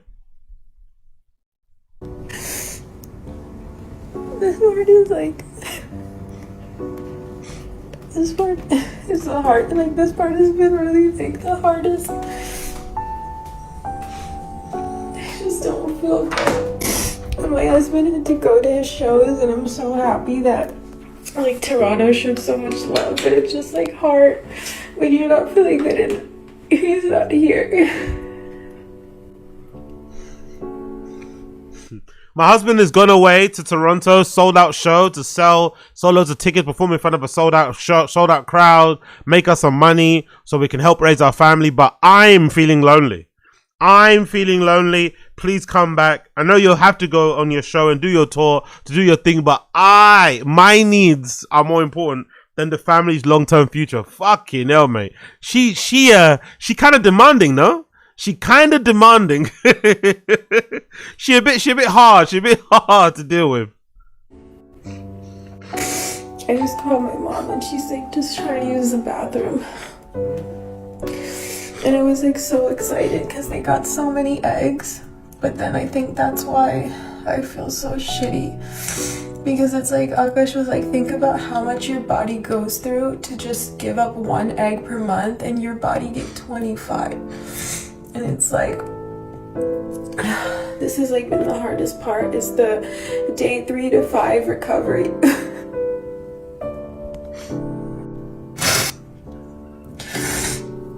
This part is the hardest part. And I can't even shower because I just feel so exhausted, and I'm worried if I go in the shower, like, I'm gonna like pass out or something. Interesting, isn't it? Like, again, I don't know. Humans are just interesting, don't you think so? After everything they went through, they think a child is going to be the best idea. Like, I don't know. Maybe behind the closed doors. Maybe behind closed doors, they've kind of like, you know, dealt with their issues and stuff. But I don't know, man. Like, a kid soon after everything that went down seems like a little bit hasty. Seems a little bit irresponsible. You know? Seems a little bit hasty, seems a bit irresponsible, but maybe it might work for them. Maybe having a child might make her chill out too, because there's somebody that they have to both look after. And maybe she might realize then, hey, your words, your actions, the way you crash out, the way you speak on pods might negatively affect our income and the family's future, which obviously is going to damage the kid's prospects. Because she can't see past herself, maybe seeing the kid will like force that to happen, you know? Maybe. But it seems a bit hasty, isn't it, to go for the kid thing? I don't know. Like, really? You think the child's gonna fix this? Babe, how do I use the K18 mask? Shampoo only. Apply. Let it sit for 4 minutes and then comb it and style it as you want. Oh. Okay, fair play, man. Fair play. Fair play. Maybe it's gonna work out. Maybe it will work out. Good news, people. I was able to shower. Am I feeling better? No, not by very much. I was writhing around on the bathroom floor earlier and crying because of the pressure on my bladder. Anyways, I thought it would be fun though to make a list of pool presents. I know you guys have heard of push presents. These are pool presents because they literally had to pull 25 eggs from my uterus. So let's go. Okay, starting out. Jesus Christ. This girl, man. This girl is sensational. She's listing a pool presents that she wants. Pool presents. Huh? That's why if you're out there and you're lonely and you're begging for somebody, you're praying to God to give you somebody, to put you in contact with somebody, to help you to cross paths with somebody that you can share your life with, be very careful and hasty about begging too hard, because you want the right person to come along in your life. You don't want just anyone for the sake of somebody, because I don't know, man. I don't know. This lady is interesting. Strong, we have the Me Dolly by Christian Louboutin. These are 85. I think they also come in 100. I haven't seen this peep toe in this color. I love this color. I think it's really fun. And I also like a rounded toe. I don't like the YSL peep toe for the reason that it's like too pointy. So I like these. This is another fun shoe. I do have the Miu Miu kitten heels in a different like color. I have the silver ones, and I do really love the fit, how they look on my feet. I feel like they're very like a feminine looking shoe, and I feel like, I don't know if this is leopard or cheetah, but I just feel like it's always fun to have an animal print shoe. Okay, next we have the Botanica kitten heel from Aquazzura. My bestie sent me these, and I think they're so fun and cute. I just love a hyper feminine or like. Yo, big up Steve Casaneda. About to get ready for the day in California. salute for the work, my G. No problem, brother. Appreciate you for watching and the support, brother. Big up Steven Castaneda. You're my G. Appreciate it, brother. Long time fan, long time viewer. I appreciate your support and your viewership always. Have fun at work. Keep your head down. Work hard. All that good shit. You know how it is. And hang on to that job, motherfucker. This economy is grim. Big up Steven Castaneda. Childish kind of shoe. And when I say childish, like, could I have worn this at 6 years old? Yes. And I can wear it today. Okay, sign me up. These are also very cute. This list is very shoe heavy, and I'm usually not the shoe girl. I'm usually the bag girl. Okay, my Gucci sales associate sent me this bag. It's a limited edition bag that they made specifically for the Golden Globes. I love a slinky cocktail bag, and I've actually been looking for. My Gucci sales assistant sent me this picture, so she must spend, like, fair play to Akash, man. He must make a lot of money in it, because this lady doesn't shop at Costco. She does not shop at fucking TJ Maxx. She does not shop at TJ Maxx or Costco. So Akash must make good fucking money, man. And it makes me laugh because Akash clearly does well for himself and clearly loves her and gives her everything that she wants, and she still found a way to nearly fuck it all up.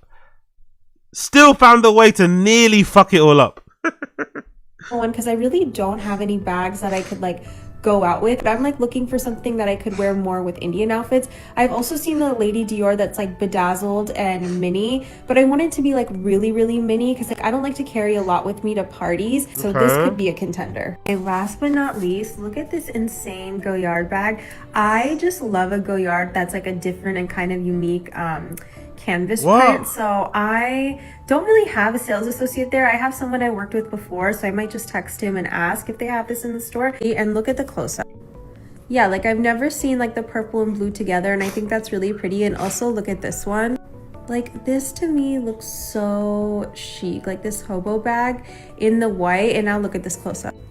Oh, look, that is so freaking cute. Okay, man. I guess that's where she's at. Bless them. Hopefully they figure it out. But it is interesting how Akash isn't on the show anymore. What's that all about? Why isn't Akash on the show anymore? What's the explanation there? He's not on a worldwide tour. He's touring the country, fair enough, but he's around. He can be there, right? He can easily be there, but for some reason he's not on the show at all anymore.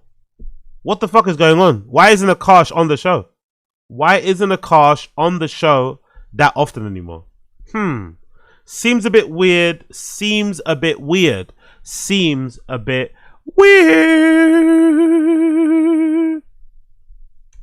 got dressed up for you. You got dressed up for us. You're going for 8 months. For people who don't know, you do this very cool thing where you tour stand up for a while. That is cool. Yeah.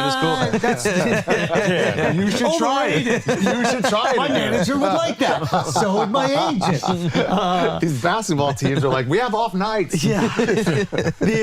But yeah, you go for like a year or two. They put something out, and then you don't just go away. You like go away. I go away. No phone. Yeah, no phone. Or I got a new number so I can like deal with stuff while I'm gone. Do you not do like the what is it called? Email. Lock myself out of email. SIM card. No. There's like it's called a stupid phone or something. Oh, a dumb phone. Dumb phone, whatever. Yeah. Where you can just text and. No, but I mean, I gave up all my numbers. I didn't like take any of my numbers. So nobody could message you. Nobody can message me. Okay, and you go with. I can't wait to do that one day. By the way, that'll be one thing I'll do in the future going forward. Now, obviously, I'm banging it out and doing 7 days a week of streaming, but there will be a time where I think I'll do the same thing. But I think I'll probably take off a specific month in the year. Probably will be August. Maybe it'll be in August. Maybe September. I'll take off a month or two in the year and then work all around. I think that might be the good way to go about doing things. Because I don't really have much of a social life anyway. But I think taking off the whole of August, the whole of September, and then obviously working all the other months around the clock is probably the best way to go do about things. Obviously it changes when to get a family and things change. But I think that's the best way to do things. And I think it's actually something that more comedians should do. You know? Because comedy really, to be a really good comic, you kind of have to have life experiences. You kind of have to live life, have different type of inputs, be around different types of people, see different types of things, hear different types of things. Maybe that's why comedy is so shit nowadays, because a lot of these guys are in echo chambers. They don't really go outside their bubble. They don't really travel much. And it doesn't mean you have to travel to fucking Thailand, you know, or go to fucking Rio de Janeiro. But just being able to just hang out and chill, you know, with people and see different things might actually help, you know? I don't know. for 8 months. Yeah, I didn't want any of the. People are like, well, I want to be able to text you. I'm like, well, for what?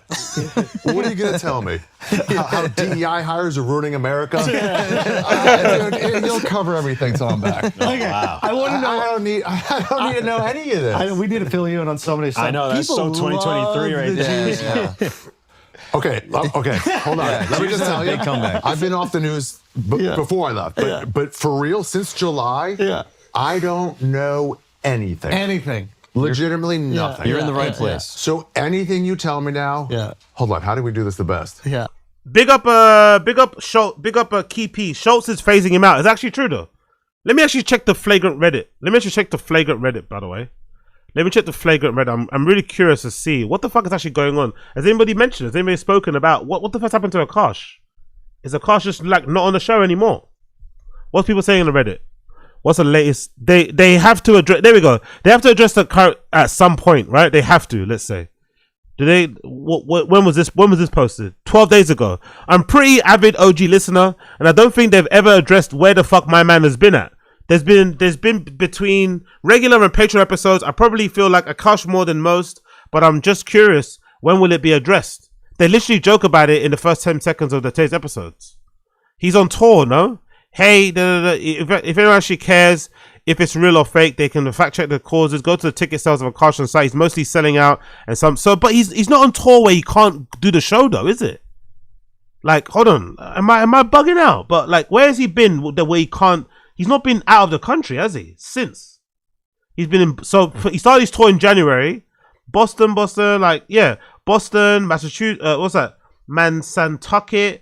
Seattle, Portland, Raleigh, Houston, Austin, San Antonio, Dallas, Toronto, Los Angeles, Vancouver, Chicago.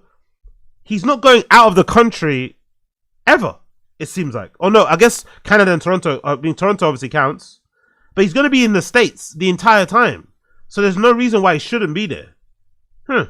Weird, isn't it? He's on tour now, if anyone cares. Show's been so good without him. They did a couple episodes with him and his wife. What more do you want? He's literally on tour. You can go to his Instagram. They said he's on tour. I don't know. Seems weird. But maybe they're giving him more time off and using the excuse of a tour just to kind of give him time to kind of really decompress. You know, spend more time with his wife. Maybe, you know, get closer. Do the whole IVF thing. Maybe that's the point. Maybe the point is he asked for some time away. Maybe he specifically wanted some time away from the pod to focus more on his comedy, focus more on his family, and, you know, be able to be there for his wife and help her during the IVF journey. Maybe that's it. Maybe he's actually not been fired. Maybe that might be the easy reason there. Put a couple lies in here, so I don't know what's real and what's not. We would be more than happy to do something. Okay. But yeah, I'm also not interested in hearing all the shit. But anyway, go ahead. You are probably right to not be interested because nothing. Big up Diana, Schultz doesn't play the just nag lane shing game. She is on her own and husband fall from grace. Schultz doesn't like her. It's very clear that I wouldn't say they hate each other, but you know, sometimes in friendship groups where some people in your group might not like some girls in your group. And it's just like one of those things that's never really said or addressed, but everybody kind of knows that you two can't really stand each other. It's not anything worse than that, but you're not actually, it's whatever. So I think mutually on both sides, I don't think Jasleen likes Schultz too much. I don't think Schultz likes her too much. It's understandable. They act like adults and they continue going on. So yeah, that makes some sense. Really changes. Yeah. I mean, everything changes and the world's falling apart, but like to you, is it? I don't know. Everyone's still alive. Yeah. We got back. Yeah, I don't. So we were just angry for 8 months for nothing. Cycles of like, we're supposed to care about this for a week or two. Yeah. I don't think anything didn't get covered. Yeah. Taken care of. Yeah. While I was gone, my interest in it isn't going to affect it. Yeah. It's almost like we could all turn our phones off for 8 months. It's almost like that. It's almost like you're like, I can sit this one out. It's almost like the Hasidic Jews had it right all along. You know? Whoa, is that? Throw your phone. You do have a way of looking painful. fully Jewish when you come back. You go to your phone and it just comes I out. want to ask for a loan right now. Denied. Okay. So But I gotta put these away. Hold Take on. us through this like euphoric, like the first week. What is it like? Do you reach for the phone at all? Like, give us the first week away. So, okay, yeah, great. First week is a dopamine drop. So you're sad. Yeah. It's like you get whatever you get on that keeps you like temporarily entertained, and then like long-term depression. Yeah. You're not getting it. Yeah. So you're like withdrawal symptoms. And how do the withdrawal manifest? Cranky. It's like giving up cigarettes or giving up any drug. You know, Really? It's like my emotions aren't right. Yeah. Imagine taking a shit and not. It must be that is a good point, because I don't think I've ever tried that myself. I've obviously gone away and I've done certain things, like when I was backpacking around fucking Central America that one time. I didn't use my phone to take pictures. I only used my camera, my actual 35mm camera. That was kind of fun, you know. So, and it also made it easy to take pictures. I felt like people were more open to take a picture with you, or to let themselves be taken pictures of when it was a film camera, right? It was kind of like there's something about the camera that kind of made it a bit more of a wholesome, you know, whatever thing. When the phone came out, it was a bit more of a like, you know what I mean? Like, well, you're off, because I guess they're trying to avoid their phone. You got your phone out. Maybe it makes someone drug grab their phone, reminds them of their home. But if you got a camera, it's like, you know, it's this moment that's caught in time. You have to obviously wait to process it, blah, blah, blah, blah. But I never done the just not having my phone with me at all. I know there are some people within the raving community who advocate for the not taking your phone. Like, I remember there's a particular person I know that whenever they go to fold, they put their phone in the fucking lockers. They actually lock, because in most, you know, cool clubs nowadays, they have like lockers everywhere that you can kind of, you know, pay for, and they just leave their phone along with their coats and their whatever in the locker, and they just go out and rave. And then when the dance over, you grab your phone and you go home. But no actual phone on the dance floor, no phone with you at all while you're in the club, which I think would be a bit too extreme for you. I don't think I could do that. I don't think I could typically do that, but I would like to try. Having something to scroll through, like I would rather my phone and toilet paper. Bro, you gotta read the back. I would rather my phone and toilet paper when I go take a shit. Yeah. You got exactly. So wait, so what do you do? You got to read the back of a fucking Raid can. Just I realized something. That shit. Yeah. Okay. All right. So where does the most of the boredom hit you? Like when you're in a new city, it's fun. You're seeing so streets fun. you've never seen. You're interacting with people. But I've met too many people at hostels that are like, I fucked up and I spent all night scrolling Facebook or something. Facebook, that means they're foreign, but like, but like, and then like, oh, I couldn't go out with everybody the next day because I was tired. And you're like, you fucked up. You're in some crazy cool place, and you just got connected at home. Yeah, you ruined for the it. addiction, and they know. They're like, yeah, I messed up. Yeah, but they're addicted. But give me the first experience of the okay. dopamine. So first, I'm like, I gotta do something. I was at a beach, which was really helpful. Where? Mexico. Okay. Some tiny kind of beach in shoulder season, and it was just like I decided. That's my friend Rolf Potts, the writer. He goes, get to a beach right away, so you lose track of time. And I decided I'm going to stay there till I don't feel connected. Because I've got 6 months. It's not a 2-week vacation that I got to like. Yeah, I don't think I'm going to do 2 months. I don't think I'll do 6 months, because I like to work too. I like to be active. You know what I mean? I don't think I could handle doing 6 months away. I'll be a bit bored after that. If anything, I'll just be, if I'm spending 6 months away, I'll probably get a job somewhere, you know? I'll probably start working in a bar or a coffee shop or whatever nonsense, you know? Or picking up litter. I'm not going to just be sitting around. I can't sit around for 6 months. But I could definitely do a month, 4 weeks for sure. Could I even do 2 months? I don't think I could do even 2. Maybe I could do like 1 month, 2 weeks. Like, what's that? 6 months, 6 weeks, yeah. Maybe I could do 6 weeks. So the whole of August, beginning of September. So 6 weeks, August to September might be my thing. When I get to a level where I'm, you know, making good P from this sort of thing and it's a full-time gig, I think that's what I'll end up doing. I'll end up taking the August to the beginning of September off, and then obviously come back again and just continuing on all the way around. I think that's probably the best way to do things, to give you balance. It also keeps the pod, I think, fresh. It keeps the content fresh too, because you're not just always sat in the chair, talking to the camera, streaming all the time. You've got a little bit of a life that you're living too, and you can kind of, you know, bring back some of those experiences into the show. You know, you can kind of just have that, you know, dopamine hit of talking to people in real life and shit, and, you know, translating that back to the audience. I think that's good.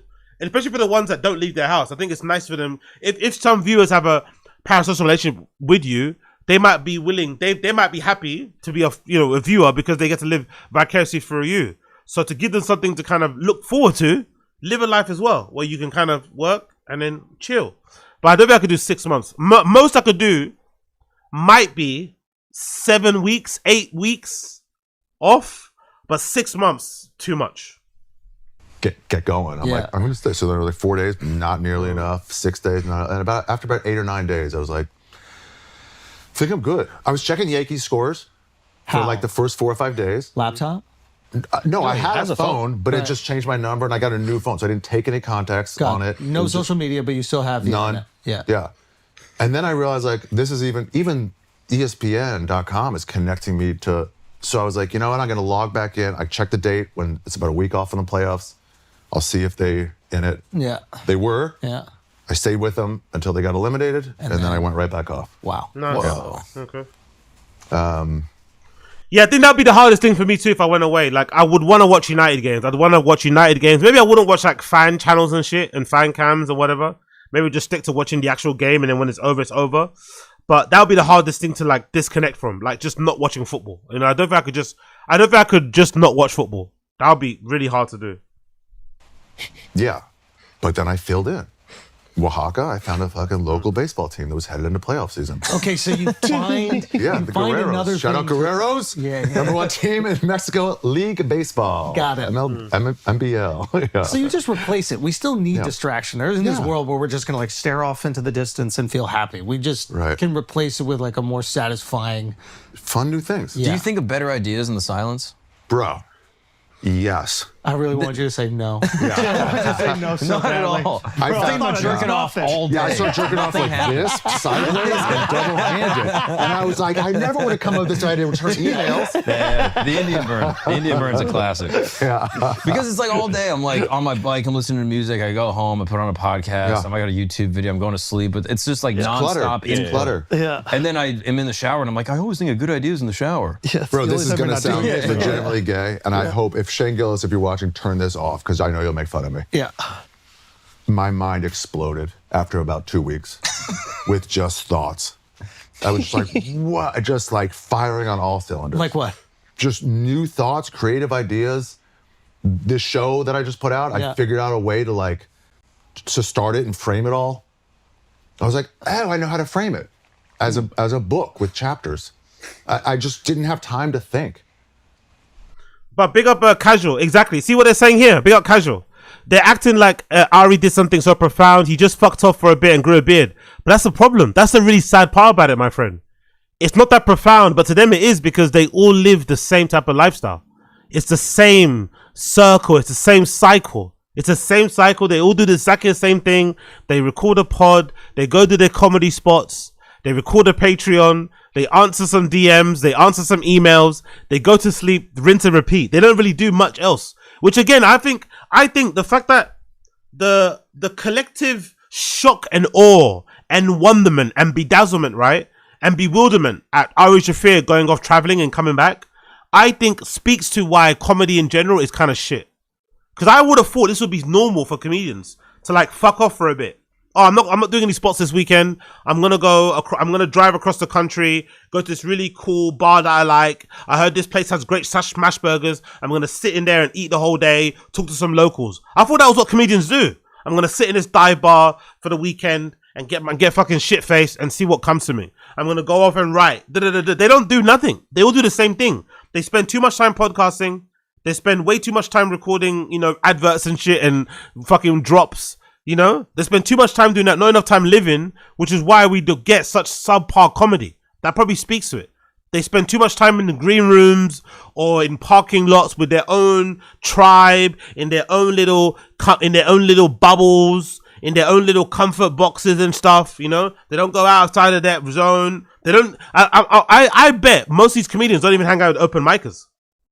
I bet you most of these Navy SEAL 250 elite comedians who are in Rogan's inner circle don't even hang out with open micers. They don't even hang out with people who are trying to like come up, who are trying to make it. They just hang out with their crew of people who all drive Porsches and Ferraris and Range Rovers and Lambos, but they don't hang around with anybody that takes public transport. They don't hang out. They don't know anybody that takes a bus.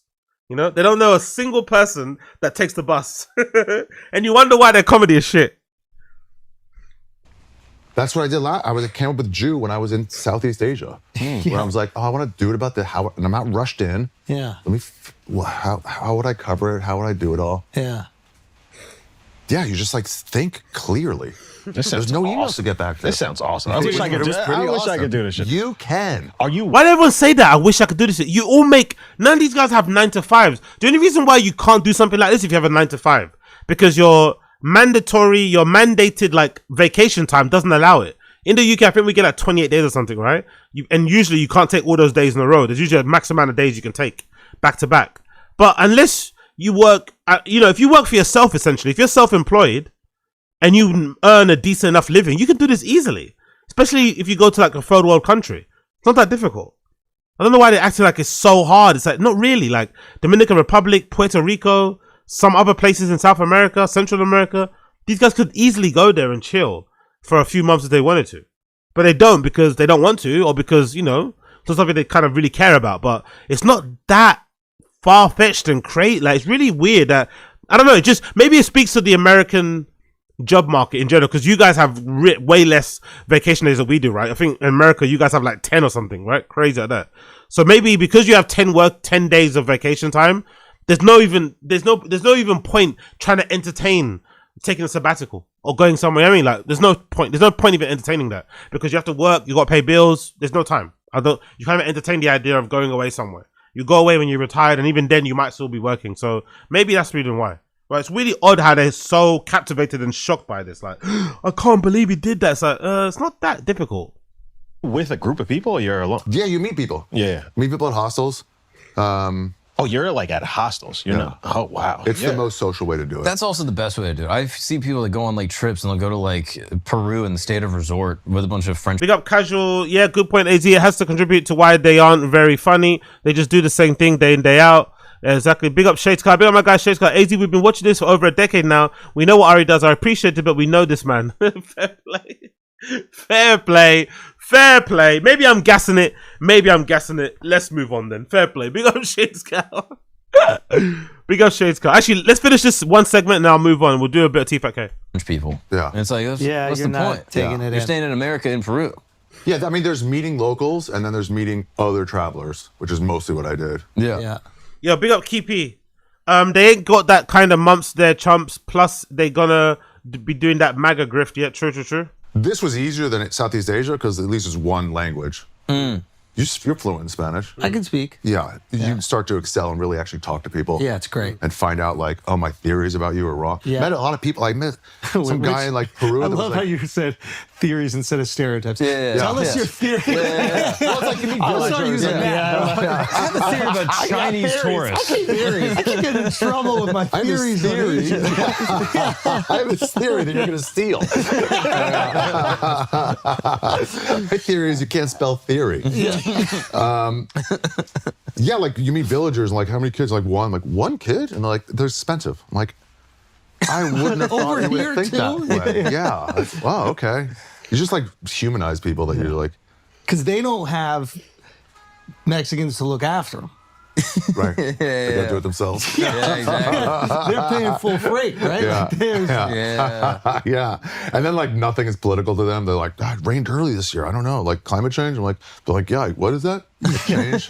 Cambio to climate? Yeah, maybe. Yeah, it has cambioed a little bit. Like, is that a right wing or left wing view? Like, I mean, it's a farmer's almanac view. Like, I don't know what this is related to. Okay, brain is. Okay, cool. Big up Ari Shaffir. Big up Flagrant 2. Let's move on. Next woman. Let's not do the gold now just yet. Let's go back to Tfatk. So bear me a moment. I'm gonna quickly go and piss.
Sorry, guys. Sorry.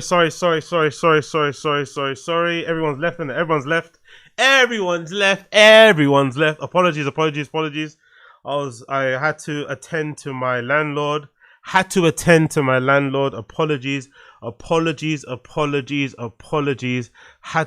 to my landlord, but we are back. Had to attend to my landlord. Hopefully you guys are not too mad. Had to attend to my landlord. Apologies for the delay, people. Apologies for the delay. Had to attend to my landlord, but we're back now. Hopefully you guys aren't too angry, okay?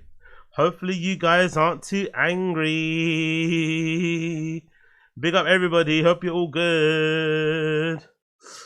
Cool. Let's move. Hold on. 1 second here before we continue. Why are we doing that? Is that available? Let's check it. 1 second here. Oh yeah. Hopefully you guys aren't too mad. Had to attend to me landlord. What you guys saying in the stream chat? Are you guys here still? How many of us still have? How many of you do I still have here? How many do I still have? Are you guys still here? How many do I still have of you? Some of you. Cool. Let's continue. Apologies for that. Okay? Let's go. Alright, god damn. That was long. Apologies, people. Apologies. Let's continue. The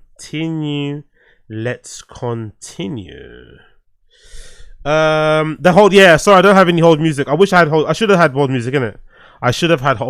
Anyway, let's go over this stuff. First of all, let's go over this stuff randomly. Let's go here. Tfatk want to get baptized. So Bryan and Brendan discussing in a recent episode of Tfatk that they're considering getting baptized. So I guess the Christian grift is strong. Brendan and Bryan want to get baptized. Hilarious. Still going. Well, you probably don't go to church that much because you're working every weekend. Yeah. I've been. Yeah. Take it easy. Long time. Yeah, take it easy. She grew up in the church, so. Interesting. She says prayers with my kids every night. And all Have you been to church out here, Chid? No, but I was just talking to Bryan about it yesterday, religion. So I'm honestly down to check out some churches here. You want me to baptize you? What? I'll baptize you. No, I didn't know you baptize people. Nope. Oh yeah. Oh yeah? How do you do it? Punch you right in the fucking mouth. You know, Jorge Masvidal literally baptized Ben Askren. Right? Yeah. That And was when you fucking get- dope. did? Huh? Yeah. Yeah. And when you get baptized, it's clearing away your sins and commend yourself to God. Is that when they dunk you in the water? I think that's like being reborn as whatever Christian. I think, And you can do it at any age. Yeah. Yep. I just find it interesting, innit? We all do this, innit, right? We all do this when we're down and out. We're in a low place in life. That's when suddenly we call upon religion. That's when suddenly we look upon the heavens, right? We gaze, our eyes divert up against us, up at the skies. We start to clasp our hands together. We pray. We close our eyes when we go through the hardest parts. And it is really funny, the pipeline that goes from cancelled comedian, sexual assault into fucking religion.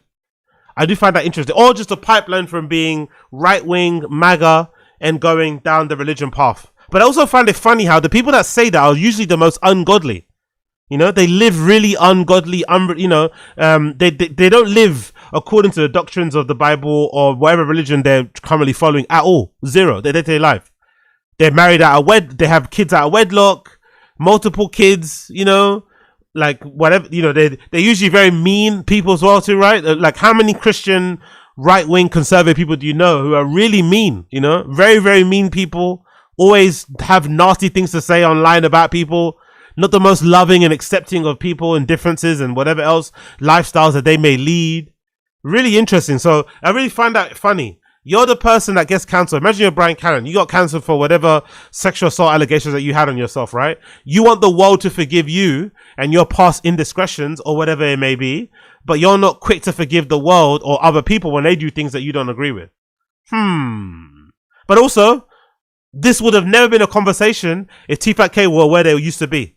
If Tfatk were where they used to be, they are never talking about this. They're never talking about this. You could use a water hose too.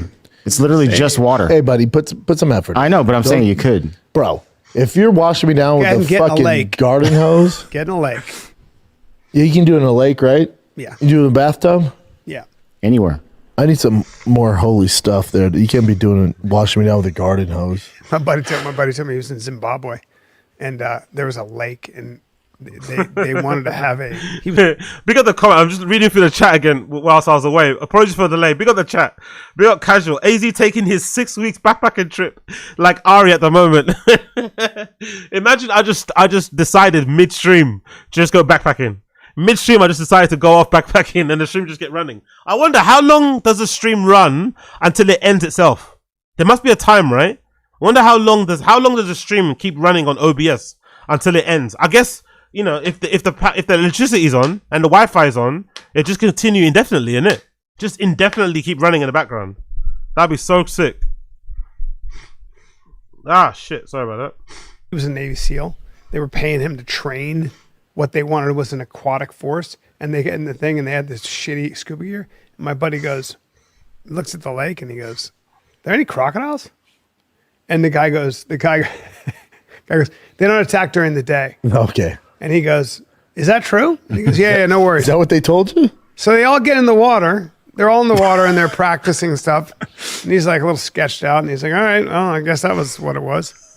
And then the next day, they went to practice what he was teaching them, and one of them got, say it with me, eaten by a crocodile. Taken out. Don't know, man. Maybe just me, but I feel like every Bryan Callen story he tells, I feel like they're all fake. I feel like they're all false. I feel like they're all made up. I'm not sure about you, but I feel like every single Bryan Callen story feels like it's made up. I'm not sure why. Brendan gets a really bad reputation for being a liar, but I think Bryan is really up there in terms of lying. I think Bryan might be even a bigger liar than Brendan. I'm gonna die on that hill. I know Brendan gets the reputation for being a pathological liar, right? A frequent liar, Hall of Fame liar, a Heisman Trophy winning liar. But I feel like Bryan might be right up there. I feel like everything he talks about, from his interactions with billionaires and millionaires and all these, I feel like most of them are lies. Most of them are lies. Apart from the story he tells about being a Hollywood actor and all that sort of stuff, I feel like everything else, all lies. Yeah, he literally just got grabbed and taken, like, just taken. Was he like, I thought you said they didn't attack during the day? Yeah, he went, like that. They heard him go, and you know what you chalk that up to? Bro science. Yes, that's right. As long as they don't attack during the day, I'm like, I could have told you. How do you know? Yeah. You remember Forrest Callen? We had him on. You ever hear a story about that? About they're in a boat. They're in Zimbabwe, I think, or whatever it was, and they cross the lake. And then these two muscular, like, African guys, young guys, like, "Hey, we want to grab some beer. Can we borrow the boat?" They go, "Yeah, go ahead." They get in the boat, and they go 15 feet, and this giant crocodile bumps the boat, tips it, grabs one of the guys. He just disappears. Oh, yeah. They just... Sure, old man. Whatever you say, sure. See his tail. They didn't even hear the guy scream. They run in and grab the other guy, and it's fucking great. Forrest Callen's primary crocodile attack stories involve investigating many. Yeah. And that was that. And the thing had been tracking them, I guess. Yeah, tracking fucking them. crocodiles. Yeah. Jim, back to that baptism thing. So you can do it in pools, hot tub, bathtubs. Yeah. Any body of water, as long as the other person is a believer. Yeah. When I was a kid. If you kid, baptize me in my fucking hot tub, we're both going to hell. Why don't you just go to a church? You know, if you're gonna do the whole Christian grift thing, trying to optimize the baptism, trying to find out the most effective way you can get baptized that takes the least amount of time away from your personal life, surely goes against getting baptized. It goes against every doctrine, every reason as to why you'd want to get baptized. Surely you get baptized because you feel like you're becoming a new person under Christ, right? You're becoming a new person as you're starting to lead this now more religious lifestyle, religious way of life. You become a different person. You want to shed the old you. Because you're going to church and meeting these different people, you're having these different spiritual fucking experiences. Surely just doing it at church would be the best way to do it, as opposed to looking for an effective way that doesn't involve a church, whether it's a hose, whether you get baptized in a cold plunge, right? Imagine that. For sure, Rogan's gonna get baptized in a cold plunge. You know he is, isn't it? Right? Rogan's gonna baptize himself in a cold plunge because it's gonna combine like really Navy SEAL level effort and willpower, and it's also gonna be religious. You know, that's what Rogan's gonna do. That's what Jesus would have wanted. Jesus would have wanted me to be like a fucking Delta Force Navy SEAL guy, right? And cold plunge or what you call it? What's that being called? Is it waterboard? That's how Rogan's gonna baptize himself. Rogan's gonna waterboard himself as a form of baptism, as a form of sacrifice, as a form of penance. You know, he's gonna waterboard himself to get baptized. Crazy work. You know what I'm saying? Yeah. Buddy. Yeah. It's cooler in a lake. That seems like majestic and stuff. Lake, ocean, river, I'm up for. Yo, big up Voniferous, big up Apex Putter, big up Shades Cow. Yeah, apologies. I got arrested, innit? I got briefly arrested and detained. But I'm free now. And what does bring up the definition of baptism? Let's go to Lake Travis. Let's all baptize each other. We got a definition of I don't think insanity. we can do it to each other because the three of us aren't believers. Pause. Yeah, to symbolize purification, repentance, and rebirth. Rebirth. Wow. So you can do it at any age. Yep. Dude, you're connected to Jorge. Just have him back. By the way, I've noticed on previous episodes, I'm sure some of you guys have noticed too, there's an increased amount of dead air on this show now. I think the end is approaching. The end is approaching real soon. There's a real increase, I thought, in the last few weeks of dead air. Obviously, you can tell by the boredom in their faces that they don't want to be there. Bryan Callen, Brendan Shaw, right? The way he's lying down, feet up and stuff, right?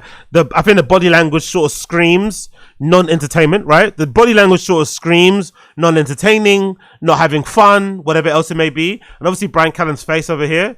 But the amount of dead air I've noticed, because sometimes I'll clip the show, right? I'll make my little clips to put on my Streamlabs, and I'll usually import the clip or the full episode into iMovie or any video processing app you use. You can usually see the timeline, right, of what the video is going to be like. And you see the little spikes that obviously demonstrate people talking. And I've noticed a very stark increase in the amount of gaps where there's nothing. There's no sound, no nothing. A really big increase where you can see little gaps. Usually it'll be like half a second, maybe a second, 3 seconds of like no one speaking, silence. If Chin wasn't there, there'd be loads of gaps of real big time. But because Chin's there, he's a producer, he sometimes recognizes it or realizes it, and you'll interject and say, yeah, so guys, But there's been more and more increased amount of little bits of awkward silence. I think the end is near for Tfatk, man. I think the end is near. These guys are not having fun. They are not having fun. Baptize you. I don't think I'm there yet. You're not. Yeah, I think you gotta hit a certain level. I don't even go to church. I got baptized when I didn't go to church or anything. Well, then how do you feel, right? Things aren't going great. Exactly. Only Chin would do that, by the way. Of course Chin would do that. Of course Chin would get baptized when he's not going to church. I never even heard of that, to be honest. Usually a baptism comes because you go to church.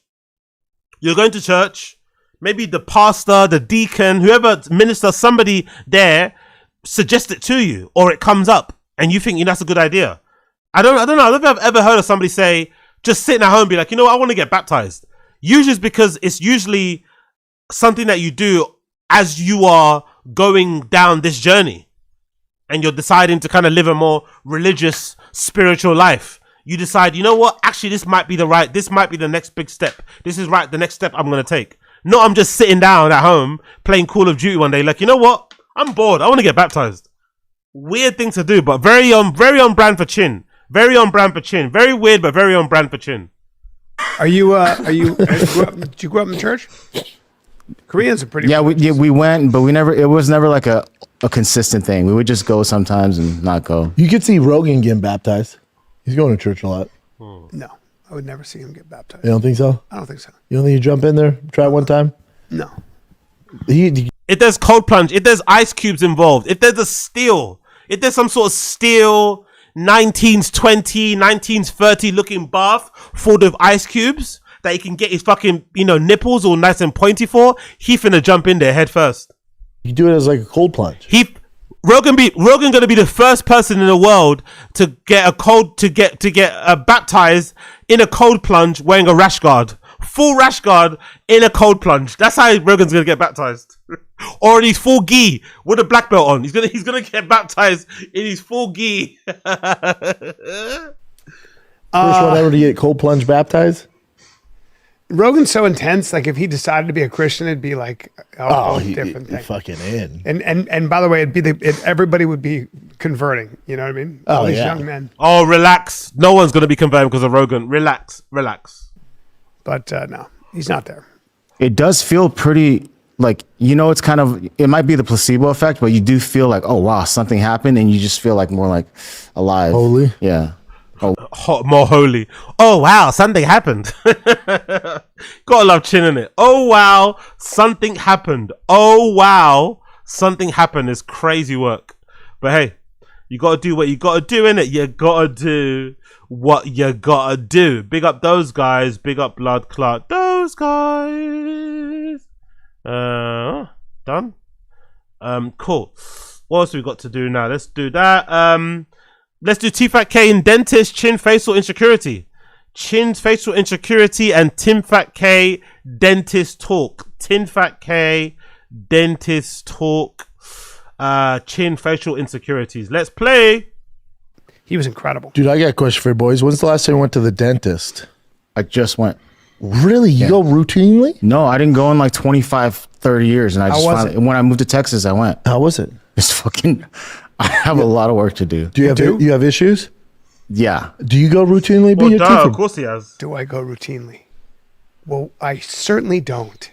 Why? What happened? Who does? I have to go today and I'm fucking dreading it. Well, you think he would go a lot because he's clearly got something wrong with his teeth, innit, right? Didn't he mention before he had some sort of teeth issue thing? Let's see if I can find it. I'm sure there was some sort of thing with Brendan with teeth that he mentioned that he got really fucked up because he was eating too many sweets. When he was going through his like real thick boy era with the whole donuts and all that shit. When that was his identity, eating donuts and like being a food truck guy. I'm sure there was something about teeth. I remember correctly. Let's see if I can let's see if I can find it. I'm sure there's something about teeth, right?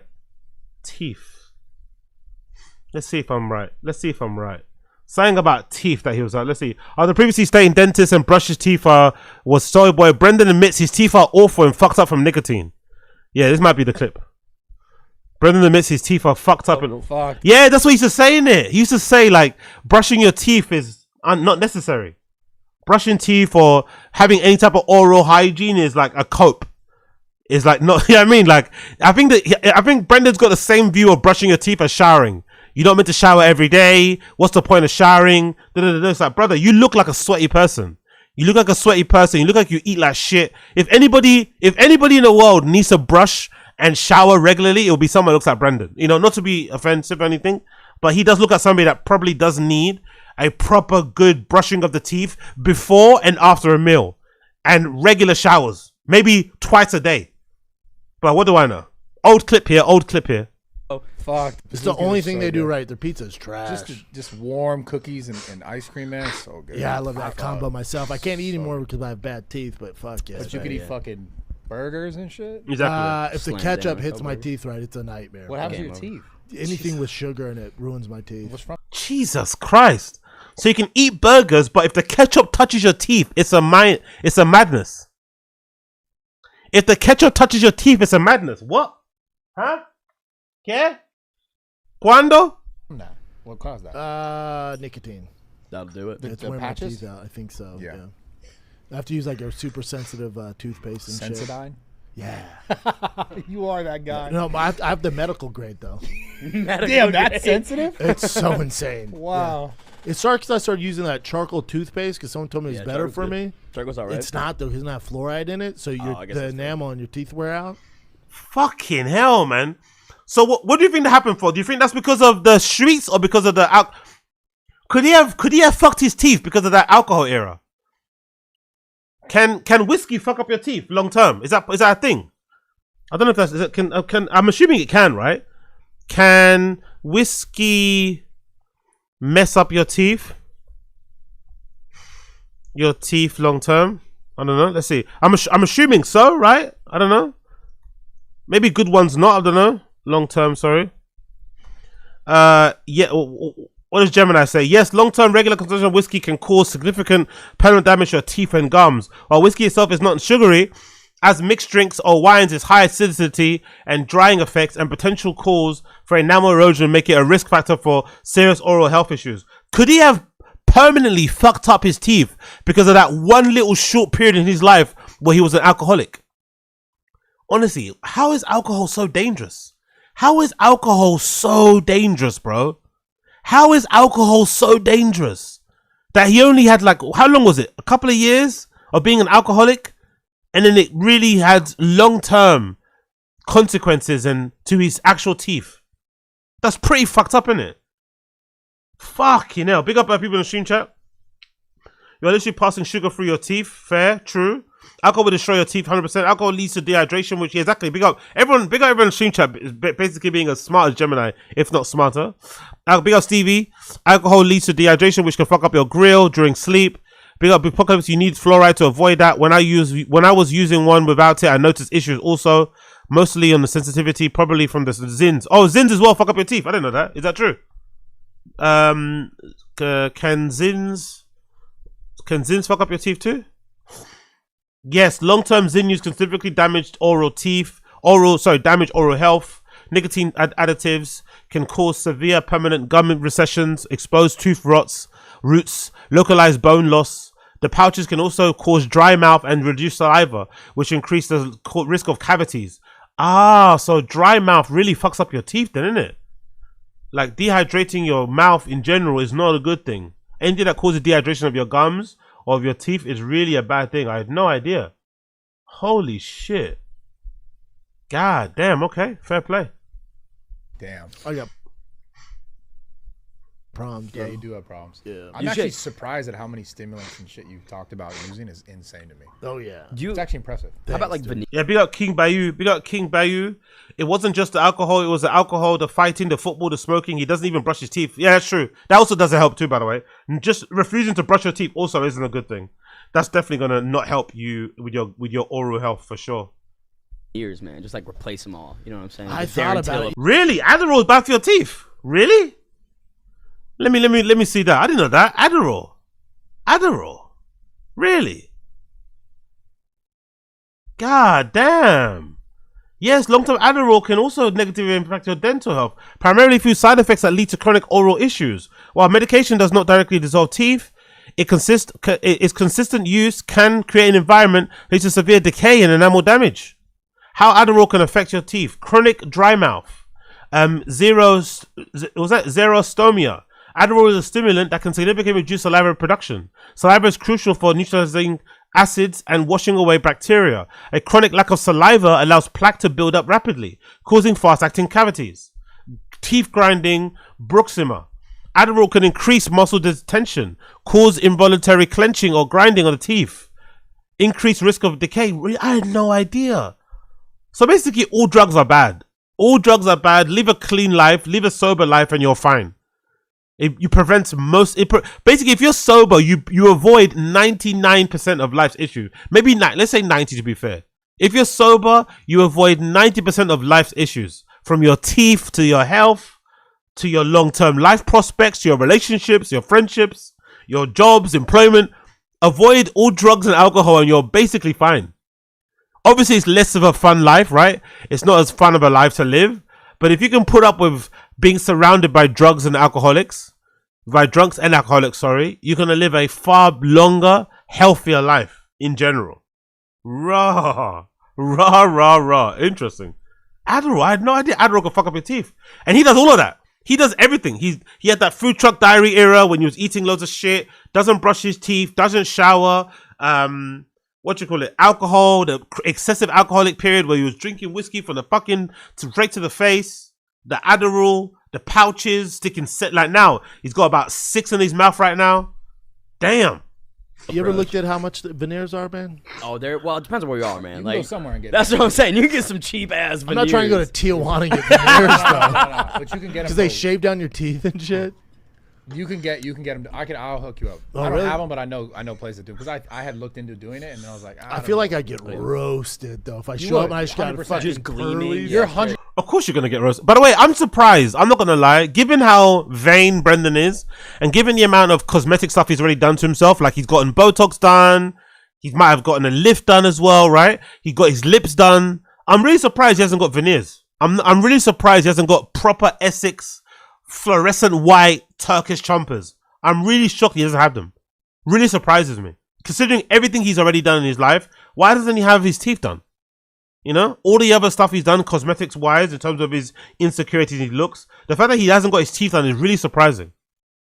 Don't do it. You are 100% getting roasted for that, but like, who cares? But also, you get roasted for everything. But also, your boy's fine now. Try and get Brendan to do Your boy's it. fine Who now. cares, man? You should totally do it. I just show up and don't say anything. I just got a set of fucking Got the bat signal, choppers bro. on me. Yeah. Just fucking Everyone's talking shit. Yeah, 100%. like Matt Dillon from fucking something about Mary.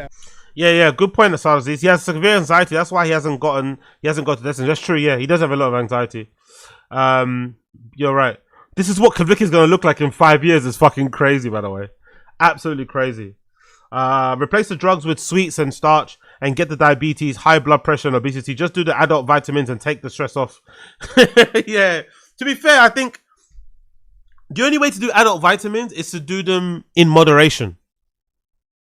The only way to do adult vitamins is to do them in moderation. The only way to do adult vitamins is to do them in moderation. But to do them in moderation, you have to be mature. You have to have a lot of self-control, a lot of discipline, which is really difficult. Really fucking difficult. But that's the only way to do it properly.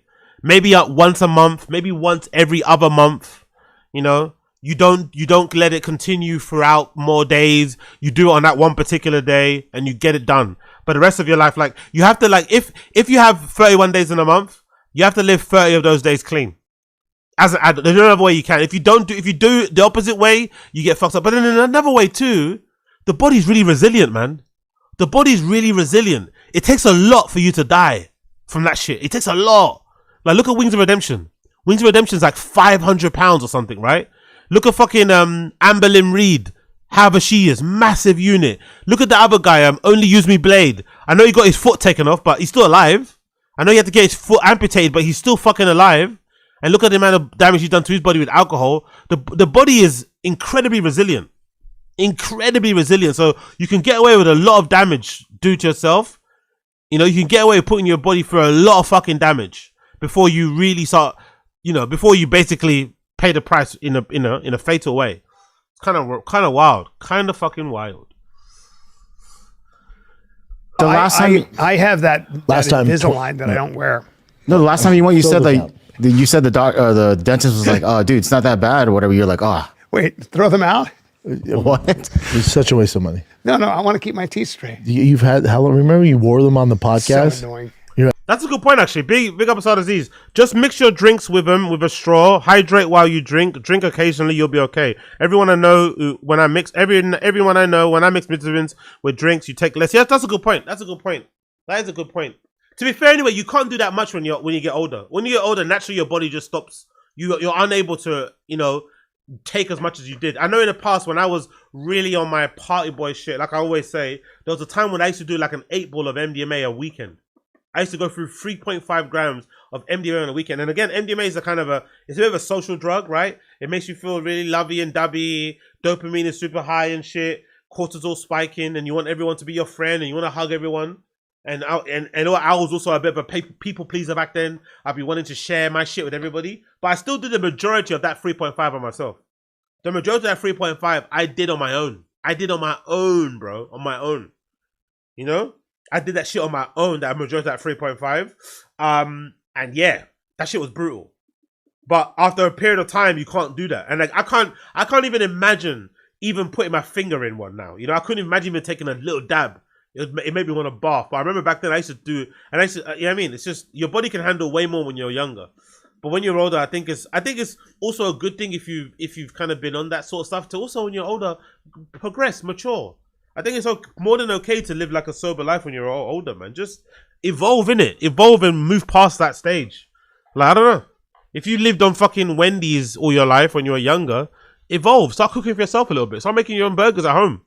evolve a little bit, mature. I think people who are stuck in like there's nothing. I don't think there's nothing sadder than seeing an adult that eats like dino nuggies and shit. You know, like brother, you can't even try and attempt to make your own dino nuggies. You're not interested in trying to make your own pizza, trying to make your own burger from time to time. Even if you like to eat that kind of food, why not just make it yourself and make it really, really yummy?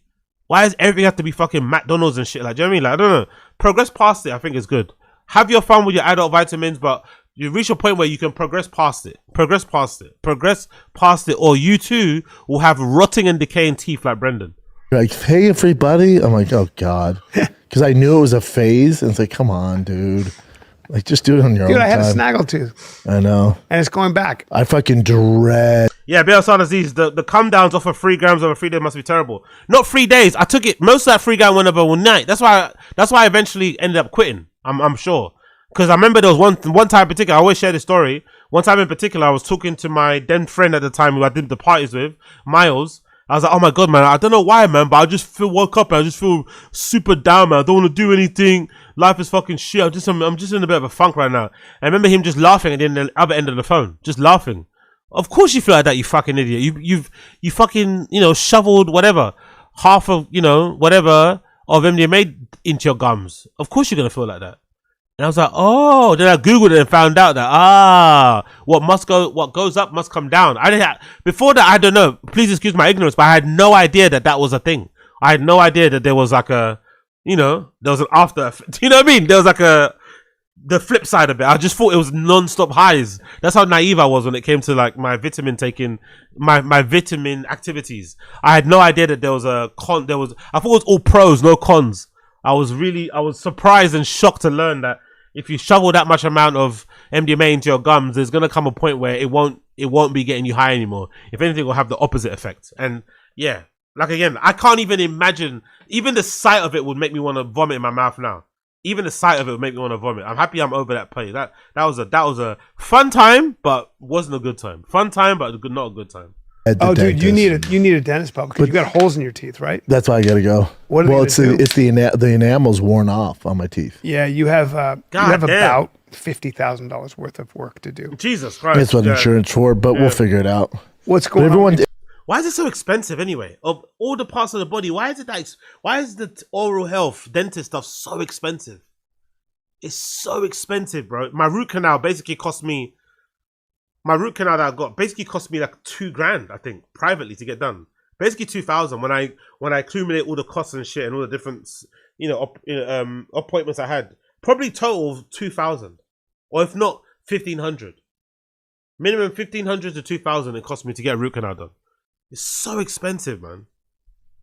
Everyone says these are the best and blah blah blah. Because Joanna's adamant. I mean, the kids go every 3 months. Never had a cavity. None of them ever. They have a thing. They put a film over your teeth to prevent cavities. Wow. Just give me that. Well, what's going on with your teeth? You hurting? No. Isn't that film thing temporary though?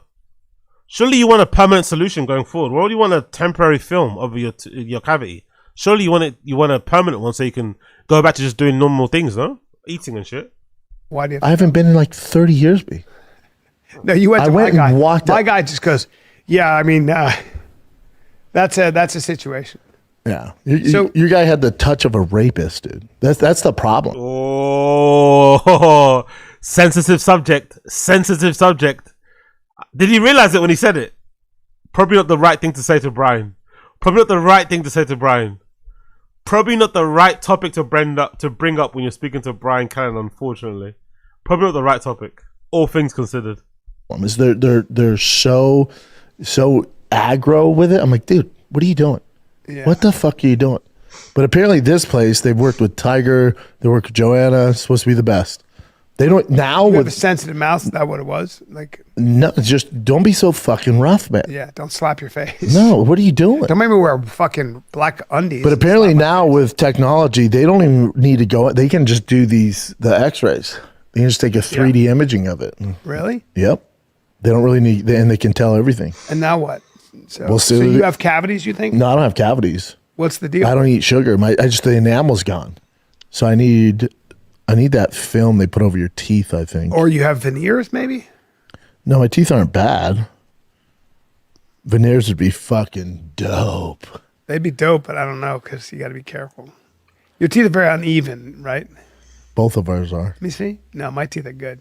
No, your bottom teeth are a train wreck, buddy. Right? Yeah, it looks like the piano got jumbled up in a truck. Well, I have I was looking at myself when I was younger. I got that lazy eye. I got that whole situation on my left eye. Yeah, your whole eyes are a nightmare. Yeah. Yeah, they're a little bit of a. Here comes Chin with the positive affirmations. Watch Chin jump in and try and soothe Bryan Callen's feelings of insecurity. I don't know what's up with Chin, by the way, lately. Chin's been a bit like, come on, guys, like trying to give them encouragement, G them up. It's like, brother, it's too late. Just enjoy the ride, enjoy these last few months or whatever years of the pod, and get your income, stack your money, save your money. But Chin trying to give these guys like pep talks and trying to give them motivational words of wisdom or affirmations or encouragement. It's not gonna work, man. It's too late. They're too far down. They're too down bad. Things have gone awry. Things have gone not the way they wanted it to. The stars haven't aligned. The end is near. Just enjoy the last moments you have with these guys. But no, don't have a motivation is going to turn things around. Don't say a nightmare. Don't say that. That's like Rogan goes, no, you look terrible. Anyway, I'm like, hey. Your eyes look fine. What are you talking about? Yeah, one's lower than the other. Your eyes look fine. You're beautiful just the way you are, Bryan. You're beautiful just the way you are, Uncle Bryan. Uncle Bryan, you look fine. Trust me. I love you just the way you are, Uncle Bryan. You're my favorite uncle. Fucking hell, Chin.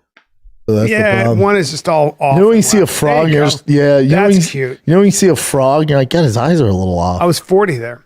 But which eye? It's obvious to see which eye. Look at Chin. Why is Chin being purposely whatever? Like, it's obvious which eye is lazy. It's that one there. It's obvious as hell. Both of them are quite droopy anyway, but it's obvious to see which one is more lazy. Which one that Bryan would, if he did have an insecurity, would be aware of. It's obviously that one there. It's not that hard to see. You know, our right, his left. It's obvious. It's right there. It's lower. This one? It depends on when I'm talking, but there's a. But the answer is yes, Chin. That one. Yeah, that's why you said that one. Fucking hell, Chin. Little wacky. See? No, this looks bigger and yeah. The left one is a little fucked up. Little bit of a that's cockney. nothing though, Bryan. That's nothing. There, see, cute, but a little bit just off. A little off. You know? Cute though. I'm a cute kid. Yeah, you're like a polo shirt at Nordstrom's rack where it's like it's polo. Yeah, but that horse has 3 legs, not 4. Yeah. A little off. But from a distance, you're like, that's a dope shirt, and you get close, you're like, all right, it's a little off. That's all good, baby. That's right. Yeah, you're a discount. A little cutie pie there though. That eyelid surgery though, man. That eyelid surgery did not work, innit? That eyelid surgery was one of the most useless surgeries ever. Why do you think that didn't work out for him, by the way? Has he just got so much excess skin on his eyelid that it just drooped anyway? Or did they not do it right the first time? Does the skin around your eyelid? Yo, big up. Appreciate you. Yo, appreciate. Thank you for becoming a member. Big up Shades Cow. You're a legend. Shades Cow, 16 months membership. 16 months. Big up Shades Cow. You're a G. And I'm loyal to default. Here's this. Yo, big up. Your eyes look fine, Bri. Thank you, cross-eyed slanted-eyed man. Means a lot coming from you. Cross-eyed slanted-eyed man is crazy work, but very accurate. Big up Shades Cow. Big up Asada Aziz. Legends. Ladies like me. Yeah. Dreading the dentist, and apparently they give you a. This is definitely gonna be members only, by the way. Thank you for that. Thank you for that donor at Disease. But this is definitely gonna be members only for sure. Fucking hell. Pill now, but once you come in for work and you take the pill, it doesn't knock you out. You don't remember any of it. Really? What? What type of pill is this? There's a pill that you take in when you go to the dentist that gives you what? Temporary amnesia. Why would you Why would you just put you under the normal way? Why would they need to give you a pill that gives you temporary amnesia? So you just don't remember anything. I don't remember what happened. I don't remember the last 4 hours. Like, what?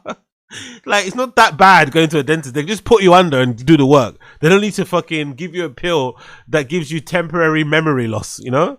Like, what? I don't want to fuck with any of that. Oh, my mom's cancer free. That's great. They did the surgery, got rid of it. Yeah, cancer free. By the way, great time to mention it, by the way. Great time to fucking drop it there. I always find it weird people like that go out of their way to mention stuff like this on a pod anyway. very personal, private things. Like, you don't need to mention this, really. It's great, buddy. Yeah, she called me this morning. Good. Shout out to Mama Bear. Yeah, I love hearing that. Right there, that's a good looking kid right there. Neck on me, traps. Eyes. He's always looked kind of older, innit? Even when he was younger, Bryan's always kind of looked. Is it the hair mainly? He's always kind of had a bit of an older guy look. He's never really looked his age, you know? Or am I bugging out? Like, he looks like he might have been mid-20s here, but he also looks like he could be in his mid-30s. You know? He always kind of looks young but old. Old but young. Maybe it's the hair. Maybe the hair is the main point. I don't know. Still a little wonky. Viper, quick hands.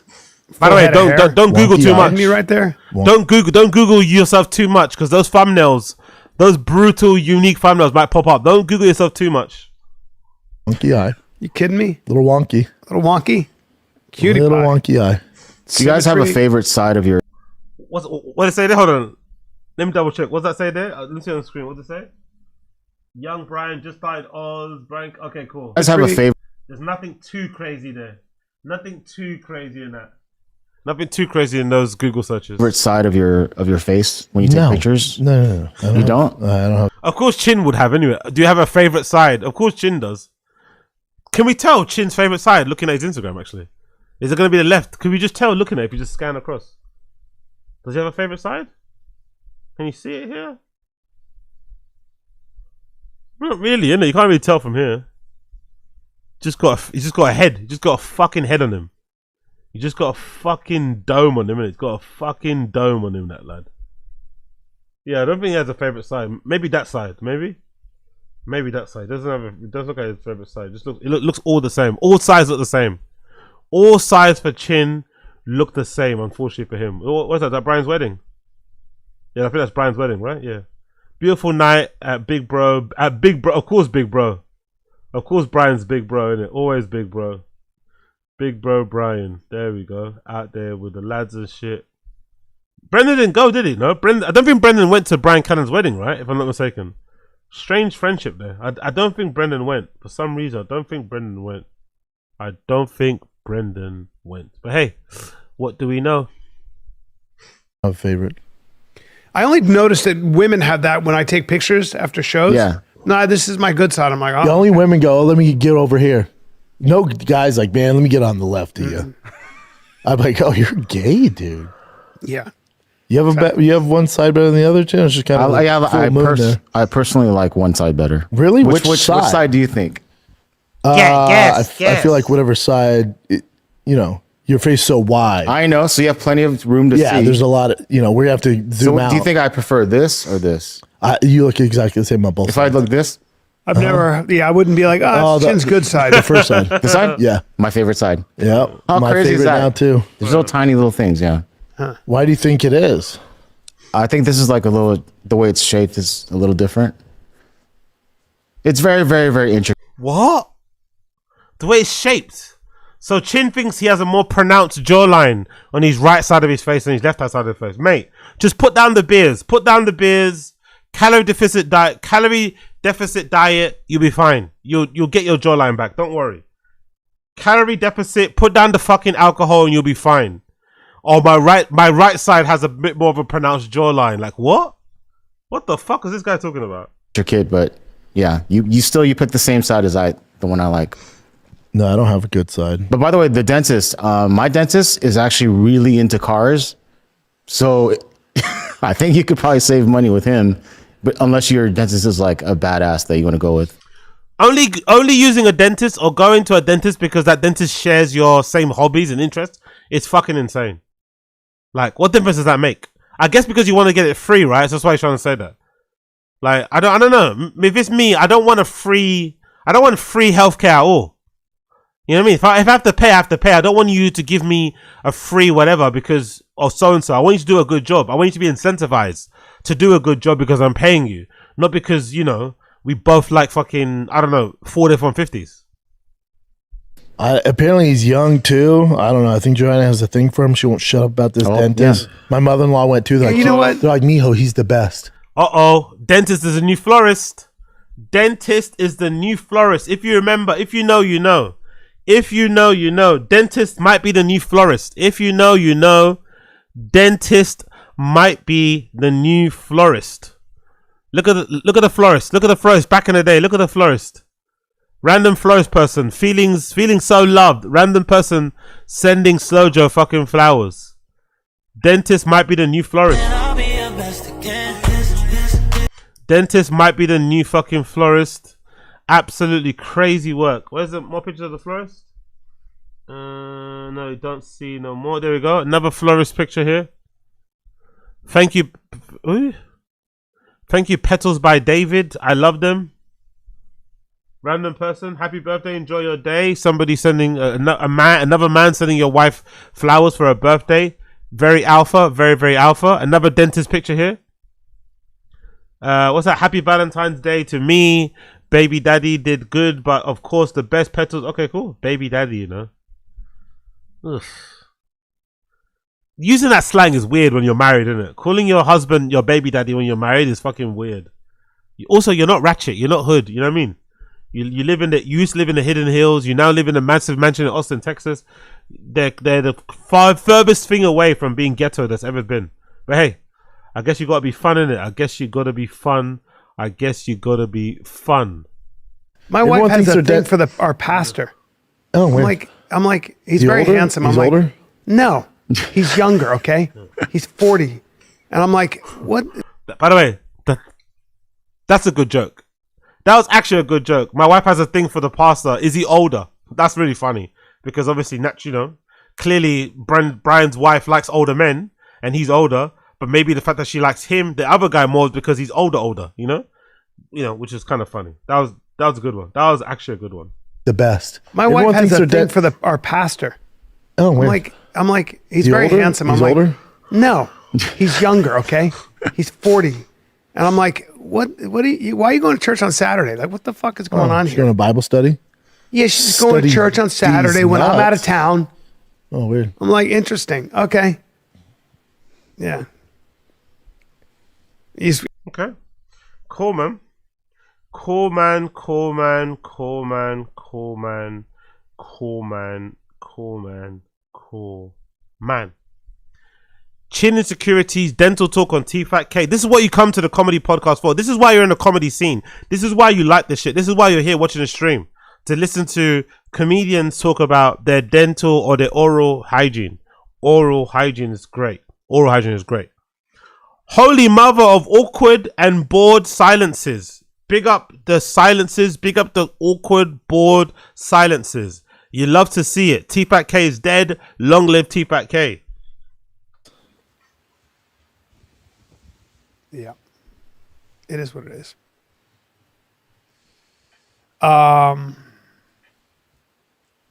Yeah. Yep. Yeah. Are you going to do any electric vehicles on your show, Bryn? Yeah. It is what it is.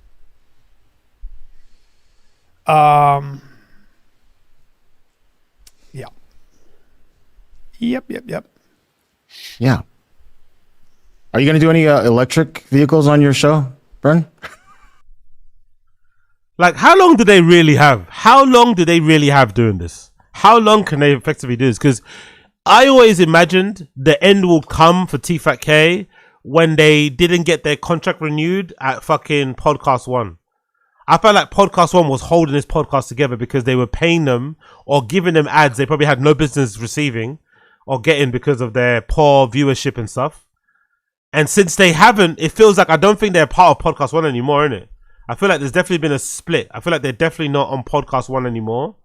So I feel like the end is nigh. If they're having to go out there and literally hunt and kill for their own edits, you know?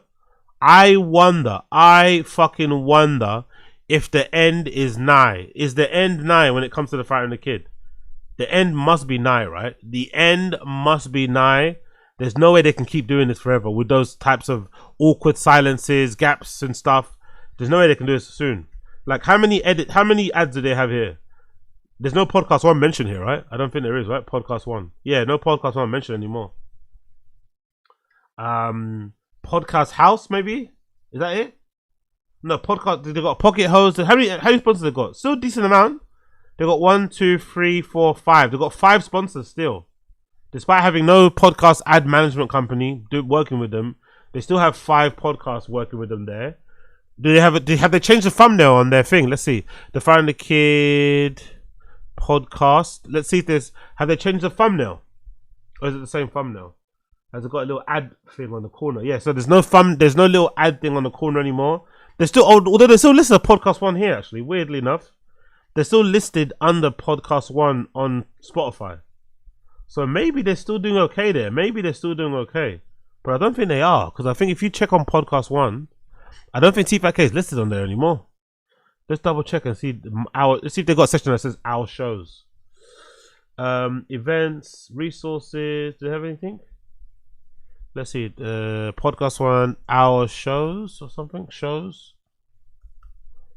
Do they have it here? Can we see it? Podcast One shows, popular Podcast One shows. What's it? They've got a YouTube channel, but they don't have an official place where they show you all of the shows that they have listed. No, doesn't look like it. Let's see. They've got an official Apple podcast show. Okay, cool. There we go. They're not on here, are they? Fighting the Kid. I don't think the Fighting the Kid are on here. It looks like it. So they've got all these other shows on there, but I don't think there's no Fighting the Kid. Huh. So they definitely didn't get their contract renewed. It feels like they definitely didn't get their contract renewed. So you would have thought the end would be already here, but they're still around. They're still hanging around. They're still hanging on for dear life. Who knows? Maybe they're more resilient. Maybe they're more, whatever than I actually give them credit for. Maybe they have a better way of handling all this shit than I give them credit for, and they're gonna figure it out. Maybe they know more than we do. Maybe they know more than we do. Maybe they know more than we do. Cool. Big up them. Big up them. Next on the list, Chin's come. No. Let's do this one. BAPA's anti-EV spiel. BAPA goes on an anti-EV rant. Let's play that. Name the best electric car show you've seen. I mean, go ahead. That's a little bit of a misnomer because name the best, I don't know, petrol, gas-powered car show you've seen. There's not a lot of great ones. Most of them are okay, but some of the channels online, on YouTube especially, they're a little bit hit and miss. TV shows, we're a long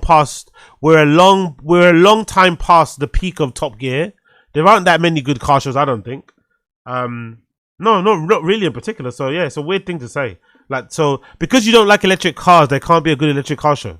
Surely the two things should be separate. You can not like electric cars and say there's definitely going to be a decent, electric car show that kind of, accurately or in an entertaining way gets across the joy, the pleasures, the pain, the latest news in the EV space. Surely that's the thing. But again, I just find it funny how he's created this new persona for himself, this new personality of being this anti-electric car guy. I find that really funny. That's like a new persona that he has. I'm the anti-electric car guy. Okay, congratulations. Name the best one you've seen. You know what's funny about electric cars? There's something about, it's a little bit like this. It's like, so AI, I don't know if you saw, but Sora is closing. Like everybody's like, oh, Sora's going to change Hollywood and stuff, right? And the problem is that, okay, you can do a lot with Sora. And what was Sora? And so Sora was, you could create these amazing videos with all the special effects and actors, and you could do amazing things, right? And they were like, well, this is the end of Hollywood, I love how Bryan is standing up for Hollywood when Hollywood abandoned him. He's not even a part of the Hollywood Entertainment Industry, but I love Callen is taking a victory lap. He's taking a victory lap because Sora, the AI app, died and he's still around. Bryan Callen outlived Sora. W's in the chat for Bryan Callen outliving Sora. Special effects. Oh, because they're making movies set and stuff. Design is done and all that. Problem is that you still have to tell a story. That's a tool, but you still have to tell a story. You still have to get the audience to want what the main character wants, and that's really hard. It's not just the tools. It's not special effects, and it's the same thing with cars. If I come up with there's something about electric cars, and I think it's the same thing. What people like about gearheads is that it's a lot of work. It's a lot of consideration because with an engine there are so many different moving parts. And it's also unique. It's Like my unique. trucks, no one's truck's really the same. No Right. one's car's the Right. same. And that's With this. electric, But you they're have to all get in the- there like this. And You got to put know in how the to time, do it. the work to make it your own. Right. And there's a lot With of electric work that Aren't technically all cars the same either? Once you're in them, aren't technically all cars also the same? You can apply that logic across the board. Just say you're not a fan of driving electric cars or owning them. You prefer to have gas powered cars. Cool. But this idea that having a gas powered car makes you like a better appreciator of cars in general, it's just not true. Some people have different needs. It's just what I mean. It's a preference, really. It's not that deep. It really doesn't require this like philosophy or, you know what I mean, this fucking way of life and justification. Just say, yeah, I prefer my gas powered cars. It is what it is. Continue on, no problem. Cars, it's on a block. It's a computer. It's so you see a guy bench press 700 pounds, you go, holy shit. If you saw a robot do it, you'd be like, I don't give a fuck. I mean, right? Because it's the same idea. Yeah. And I really think that with AI, it's going to have a lot of stuff, but you're never going to get rid of people that want to do this. No, that subculture of like getting my hands dirty and making a difference when I got to get into that engine, add something. And for the most part, Americans spoke. Like, there's a reason why Ford shut down their electric plant. There's a reason Dodge switched the whole agenda. They're just too expensive. They're not because of Americans not wanting to buy them. They're just too expensive. Most EVs are too expensive. Even Tesla's included. They're just too expensive in terms of financing, too expensive to buy outright. They're just too expensive, especially without the tax breaks. They're too expensive. Simple as that. Until widespread EV adoption isn't really going to kick off until they figure out a way to make the batteries last longer. That's basically that's the honest truth. They have to figure out a way to make the batteries have way longer range. They need to be able to at least be a minimum of like 500 miles plus, you know, at the base level, like properly, not like 500 miles, like, you know, calculated by a computer, actually on the road. If they can figure out a way to make batteries that can power or run the car for longer distances, and they can somehow bring the prices down so that you can get a really nice car that might be around, you know, like I guess an entry level gas powered car. You might be able to find one brand new off the parking lot for like off the lot, whatever, for 20 grand, you know, 10,000. You can't find that cheap for an electric car, especially one that you'd want to drive. You know, that's the problem. When they become cheaper, there might be widespread adoption, but until then, of course, gas-powered cars makes more sense. the reason Porsche shut down their electric shit. Wow. Like, Yeah, exactly. Big up, run it up as well. That's a good point too. Electric cars also don't do well in colder climates. But I think electric cars, like, that's why I think when I eventually start to drive, I think I'm gonna go two extremes. Because again, I'm not really a car guy like that. Like, I'd rather have a studio, buy my own studio, have my own club than buy a car. But if I had to, or if I was feeling fucking sprightly, I'd probably go in two extremes. I'd go down the one lane of getting a Tesla, or I'd go down the other lane of buying a fucking Range Rover. You know, that's the lane I'd go down. I'd go down buying something excessive like a Range Rover, where I'd be spending way too much money on petrol and shit, and just cost of keeping it running. Or I'd go down the electric car route, because I think in the places like in continents like Europe, in cities like London, an electric car is probably the wisest choice you can make, especially with the amount of exemptions you get, the amount of superchargers that are easy to find, the batteries as well. You probably won't come into a situation where your battery's gonna run out. You know, like, you can definitely live and get by very easily if you're living in a city like London with an electric car. But if you live in a place like America, you live in like a rural state or in a rural location, you're going to put yourself in harm's way if you are only driving electric or only have an electric vehicle, because access to charge points and stuff might be maybe as easy, all that malarkey. Maybe it might be expensive to charge at home, who knows? So yeah, I definitely understand how people do it over there. I definitely get why people do it like they do it in Europe and not so much in the States. because the majority of people are like, that's not what we want, man. Well, so yo, big up Gary King for subscribing too, by the way. Big up Gary King for being a subscriber. I appreciate you. We'll tell you when we want our lives easier. Yeah. Right now we're okay. We're good. It's the same thing with the exact. Oh, big up Burt Reynolds. Really? Don't get a Range Rover, right? But garbage. But they're just so cool looking, man. Everyone, like, that's like a London car. A Range Rover Sport is like a London car, man. Listen, Range Rover Sport, right? It's like a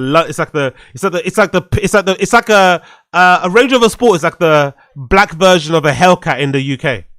You know how all the black people in the States like Hellcats? I think our version of a Hellcat is a Range Rover. That's our Hellcat.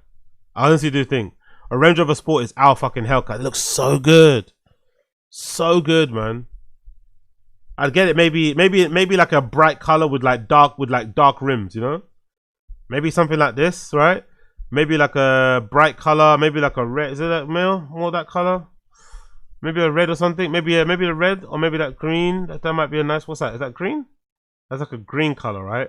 And then get really dark rims. I think that works way better like that. So like a no, that look fucking. Come on, man. If I come through like this, if I come through offering people a trug walk like this, right? If I come through offering a trug walk with something like this, people are going crazy. You know, there's no way you're gonna get denied a trug walk in something like that. There's no way you're gonna get denied a trug walk in something like that. Come on, man.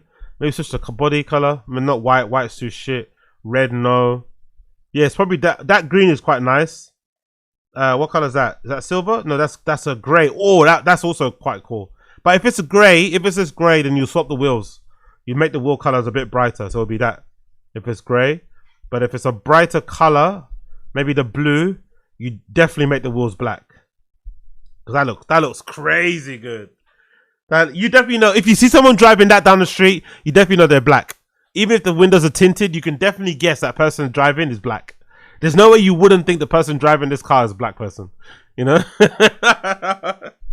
That's definitely a black person's car or a white person with fake teeth. Either a black person or it's a white person with fluorescent white teeth, you know? That's the only person that's gonna drive a car like this. Only fucking person. But yeah, I'm guessing day to day they're probably a bitch to handle. How much is this anyway? Are that 200 grand? How much is it? Ooh, nearly 76,000. God damn. Is that what they got in stock? Let's see what they got in stock. What they got in stock? Let's see what they got in stock to purchase. What do they have in stock right now? If I wanted to buy, what could I get for in stock? Oh, I could get an all black one. Range Rover, this one, Sport S, for 78 grand. That's in stock right now. Oh, the green one that I wanted, the color, that's available, 79. Interesting. That all black one's a bit crazy with the silver rims, isn't it? A bit fucking crazy. Ay. Cars are so expensive though. This is beautiful, but cars are so expensive. Look at the price. Hold on. What's that? On the road price, 78,000. Base price, 74. Hey. What's the financing? Okay, no finance available.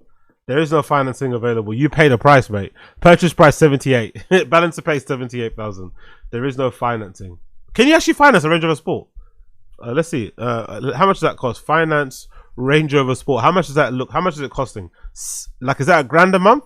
400 grand a month? How much does it cost? New Range Rover Sport finance deals in the UK start from 729 to 1,000 per month on a new model. Would that be smart financial planning? Would that be smart financial spending if I spent £1,000 a month on a Range Rover Sport finance? Would that be smart? Would you guys think I was a smart person if I did that? Would you guys think I was a smart person if I did that? Let's see, what's the site? This site is Cinch. What's available here? What can I get in terms of financing? Okay, not bad, isn't it? Not bad. I can get a Range Rover Sport for £400 on finance. 48 months though. 48 months, £500. Oof. Oh. Is it mileage? Age. Just say age. Newest to oldest. Let's see. Newest Range Rover. I could get a red one for £1,000. I could get a red one for £1,000. A red one for 1,000 a month. How many months is that? 700 million probably. All the months, all the years. Is that worth it, you guys think? When I finally become Kai Cenat, should I get one of these for £1,000 a month? What do you guys think? When I finally become Kai Cenat, should I get a Range Rover Sport and finance it for £1,000?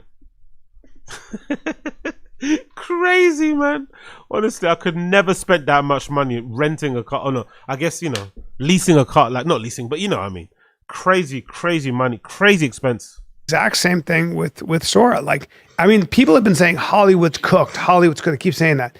And it's like, Yeah, but no, because making a movie is a very manual process. And you know the difference when you use a real human being 100%. to act versus some computer generated fucking thing. 100%. Yeah. I don't even think you go to stand up for the jokes. I think you go to stand up to watch a human being wrestle with reality and turn it into something. But you also with other people, there's a unique energy that you can't be manufactured, you know? Yeah, like if you're a car guy, you get around the right car, the guy's like, yeah, man, I built this. I swapped a Coyote 5.0 and I did this and this trans. And you look at the interior and like, man, I've never seen anything like this. Yeah, it was my dad's. And there's a whole story. Ain't nobody resto-modding a fucking Tesla 20 years from now. There's nothing to do. There's nothing. It's not, you know, it's like new. If you go look at houses, you'll see a new build. They're all exactly, there's no soul, there's no character. They're all exactly the same. Wow. Your house also is exactly the same to the houses around you. You just live on a bit of an island. He's acting as if he's had like all these unique homes. If anything, he lives in. Hasn't Brendan lived in? Although they're really nice and big houses, couldn't you describe Brendan's homes over the years as like McMansions? Well, maybe the exception is the LA home, but Brendan's taste is kind of McMansiony. You know. He kind of has a little bit of a normie taste when it comes to you know, architecture, when it comes to interior design. Also, why can't you just appreciate both things? Why does it have to be an either or? Why does it have to be an either or? Why can't you appreciate both things and say, you know what? I have my gas powered cars for this. I have my electric cars for that. Like, I don't see why that's a problem, really. Wherever you're at in the country, they're all exactly the same. There's no uniqueness to them. We don't want that. Like that's like when you go to Europe because like they make things individually, man. The reason you love Ferrari is because Ferrari is very hard to make. Like handcrafted. It's handcrafted. But it's the same thing. Like, but again, there's people that want that. We're like, not a car person. I just want like you. I want it easy. I want to say I don't care if it's all white and you know. And there's but if you like you know, really good food, like really good. If you like the experience of driving, you appreciate the craftsmanship that went into every consideration. A Porsche is a feat of engineering. And I would assume like it's even like with chefs, like you said, there's a loyal to a default. Yeah, big up. That's why I watch comedy. I want to see someone wrestle with humanity. I watch sports to see the mortal human contest God. Exactly. I watch adult films to watch Love Man's depiction of love. Exactly. Brilliant. Big up Asad Aziz. Fucking brilliant. Exactly. That's why I watch comedy. I want to see someone wrestle with humanity. Exactly. Can't wait to see someone wrestle with humanity when I Netflix and chill later, right? When I Netflix and chill later, can't wait to hear somebody wrestling with their sense of humanity. Oh, what a time to be alive. Robot coming out can make whatever dish you want. I was going to say. But then if a chef comes in and was like, yeah, man, this recipe was handed down from my great grandmother. She's Italian. Right. I make the best sausage in Philly. And you're like, oh, dude, I can feel that. I can taste that. Yeah. A robot knocks out. You're like, yeah, it was good. I can taste it. Is crazy, by the way. Considering somebody that he's not really a big foodie. He kind of poo-poos loads of things relating to that sort of thing that he's talking about. I just find it really funny how he's trying to retcon it and act as if like he's always been this big foodie guy. It's like, brother, you don't care about that shit. You don't care about that shit at all. That's right. There's no soul to it. Man. That's what I'm saying. And they're trying. I don't want to see that. But society's trying to get us away from that. I know. There's no soul. But I want to go to a restaurant where I see the chef that's. I want built some history. Thing. Yeah. Yeah. Man. I want to see ham hanging from the fucking you know, age. Like when you have great cheese, you eat like really good cheese. That shit's aged in a cave for 5 years. Yep. Like you know. Takes a long time to make something great. Wine's the same fucking thing. Like now, is this where we tell Chan we're gonna have to let him go because AI can do his job? You gotta get out of here. By the way, that's I would love to see AI take over. But you know what I mean? It's a great idea. I'll do it right now. You're a huge part of the show that way. But imagine you get rid of Chin and you just have AI doing it. And there's I know shows that do that. Yeah. And they edit and cut it and uploads right away. Right. It's easier, but there's no human Name one connection. show, dog. You know, I love the way it's happening, Chin. I know, but name one show that does it. You need someone to... Look at Brendan. Brendan doesn't like being corrected, man. Brendan doesn't like being corrected at all. Look at his face. deer caught in the headlights. Also a little bit like, mind, remember where you're at. Name one show, Brendan. Name one show that only uses AI. Name it. We're gonna need us forever. I'm gonna have this job forever. You can never get rid of me. I'm never leaving. Operate the AI. That's the reality. Yeah. You know how you like cars. They can do it like remotely. I like cigars, and I'm getting into cigars, like the difference, like the way I was with wine. And I have this guy who is explaining to me the difference between the cigars and what. And I'm listening to this motherfucker for an hour. Art. And then he gives me this one. It's an Ashland. It's a broadleaf. And he's explaining to me how it's rolled. And Did you smoke it backwards? fuck, I'm like, this thing is unbelievable. Like when he explains it, that's the deal. Yeah. I love that shit. Yep. And you, by the way, again, with a cigar, there are a couple things. You're not going to get that cigar. You're not, and the Chinese are counterfeiting a lot of this stuff. But yeah, but it ain't gonna It's happen. still not the same. No. What's even So like if I give you it's a even watch, like I like crazy horsepower, right? Like my Yeah. whole thing's power. And then I was with this guy. My whole thing's power. My whole thing's power is crazy work. He's literally the driver for Porsche. So when Porsche has a new vehicle, he's the guy. He has more track time than anybody at Coda. He's the guy Porsche calls who's got something in the works. We need you to test this thing out. He's that guy. Yeah. So we're in this old school Porsche, this Resto Mod Porsche. It has 230 horsepower. Say Porsche one more time, because I don't think I heard it before. Say Porsche one more time so I'm clear on what type of car you're talking about. 250 horsepower. Air cooled, manual. And we're in it. I'm like, man, there's just 230 is not a lot. No. Yeah. Camry's faster these Yeah. days. But I go, there's just some about it in there. You drive the best cars in the world. And he goes, and I would pick this over all of them. Damn. He goes, there's just something about it. It's about the engineering. He's like, yeah, it's not the fastest. The feel. He's like, you can feel everything, the vibe of the car, you know? I'm not a car guy, but I drove a Targa. That would be worth buying. A new one? It was an old one. It was from the 80s. I will never It was a forget. stick I love shift, and I Targas. loved it. Dude, I will never forget. We just started doing Fire and the Kid. I was working for Fox. And, Kenny Florian was like the main guy at the UFC tonight and all those. How nice was that, bro? How nice must have that been at that time? Working for Fox plus getting your fucking podcast check? That's how he was probably spending as much money as he was back in the day with Showtime. Getting a salary from Showtime to be a host or, have your own show, whilst also pocketing money from your pod. Woo! No wonder he was spending like crazy back then. 2 paychecks? Yeah. UFC shows. And I've always been a big Porsche guy. And I was trying to buy my first Porsche. And I'm at Valet. I valeted whatever bullshit car I had. And then I was waiting for my car. I'm there with Kenny and we're talking, love Kenny. And he bought the first GTS Targa Porsche.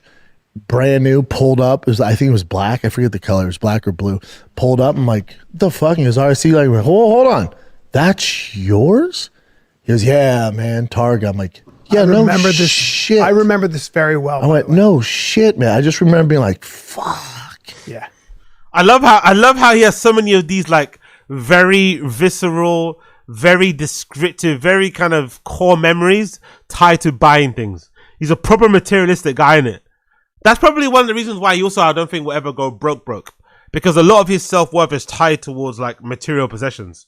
Like he's not the type of guy that will live well, living simple, living a minimalist life or something. He needs to have things to feel like he's an accomplished person, or to feel like he has any self-worth, or to feel like he matters. I mean, he needs that. So I think part of the reason why he probably has no money or loses a lot of money is because of his spending habits and because of his inability to not stop buying shit and balling and obviously, acting as if he's got more money than he actually has. But I think one of the reasons why he probably will never go broke and it will never be a proper tin cup moment, right? Big up everybody in the stream chat that's kind of like hoping and praying there'll be like a tin cup moment. I think one of the reasons why there's never going to be a tin cup moment anytime soon is because he also loves things. He loves things. So we're never really going to see a tin cup moment because he loves things too much. He's never going to get to a place where he doesn't have things. That's my thing. Get it? I remember that, Bubba. I remember him having that Porsche. I love Kenny, by the way.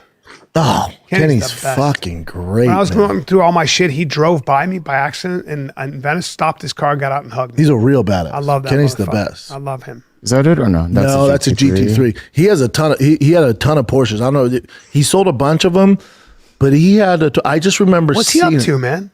He moved to, I want to say, North Carolina. Okay, because he had a school. Yeah, he still does all that, and he still does the Annika Anik Florian podcast, and they're with DraftKings. They're He's huge. got the Anik. Okay. Uh-huh. Okay, so that's good. Kenny's one of those guys who got fucked over.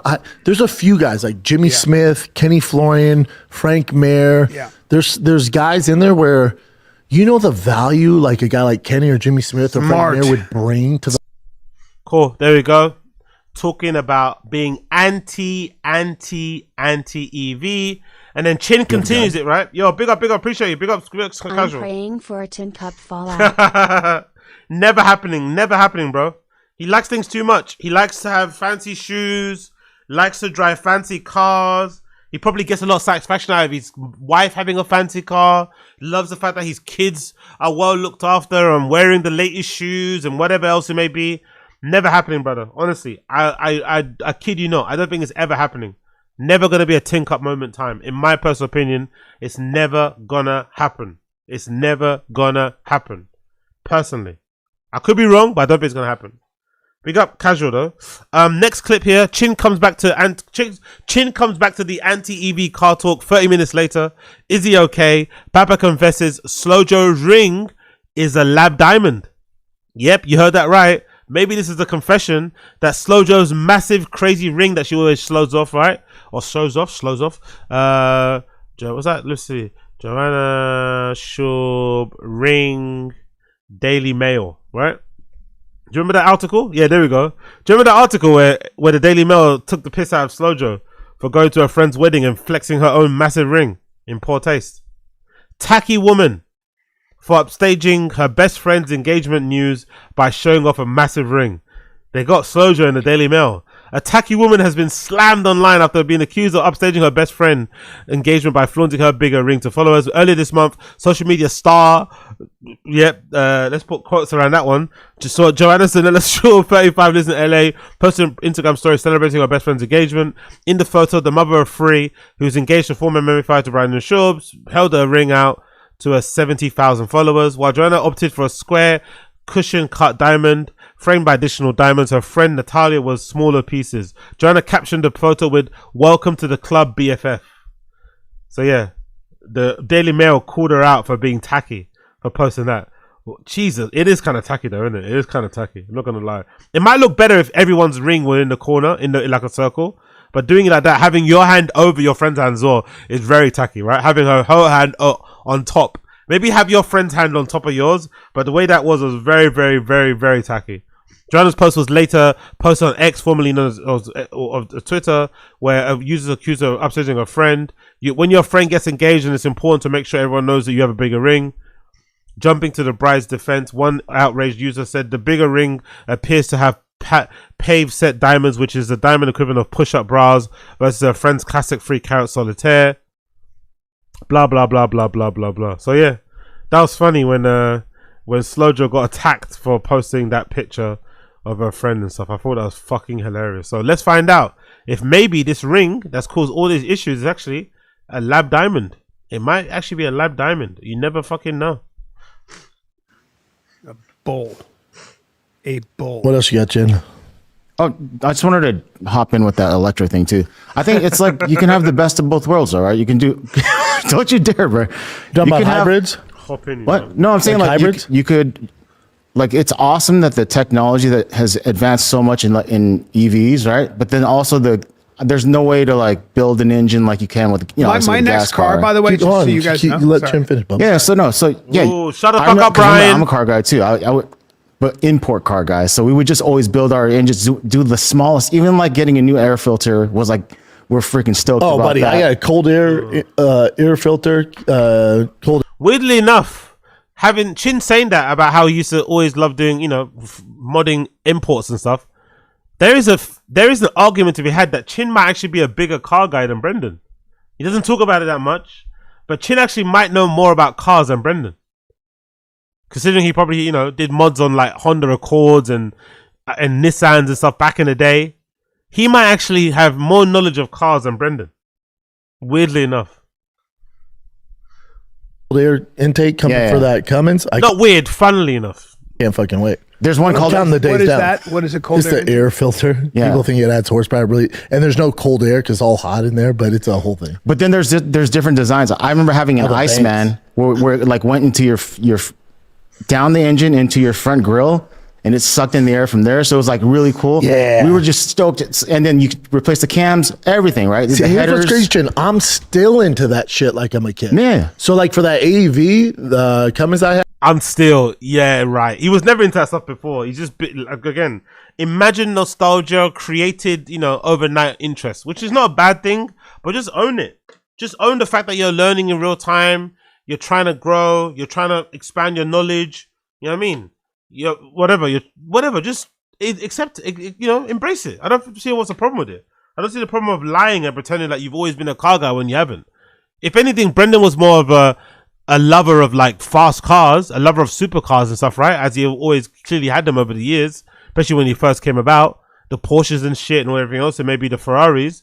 But there's no point of lying and saying you were always a car, because people, you would have shown that. You would have shown evidence of the modding and the being able to do this and that prior, The fact that there was none of that, just him being a guy with a checkbook or with like a credit card, is proof that, you might have liked nice cars, you might have liked to buy them and shit, but it doesn't mean at all that he was this big car guy. At all. Zero. AEV makes a snorkel that takes air from when you're driving, but you got to drill a hole into the fender. Oh, I'm in, Bubba. And I love that too, that look, yeah. So that's why I'm saying I love that, but I also love the technology of electric stuff too. Oh, I hate it. The Cybertruck has the air suspension. You know that, right? You can like have a basically like, I don't know, 16-inch or some crazy ass raise. Yeah. From it's like stock built in. Yeah. I love it. And then steer by wire. It's a very There's other cars that do that. It's an interesting phenomenon. You know these man-made diamonds, lab-made diamonds. Yeah. They look like the regular ones, but they're even more. They're still diamonds, though. Yeah. They're true diamonds, and they're a quarter of the price. Right. How do you know that, Brendan? How do you know they're a quarter of the price? How do you know they're a quarter of the price of a real diamond? How do you know? Or maybe Slojo doesn't know. Maybe Brendan bought that diamond ring for Slojo under the pretense that it was a blood diamond, that it was a proper diamond, but it's actually a lab diamond. But he just never told her. Just let her believe that it was some crazy big diamond that he bought.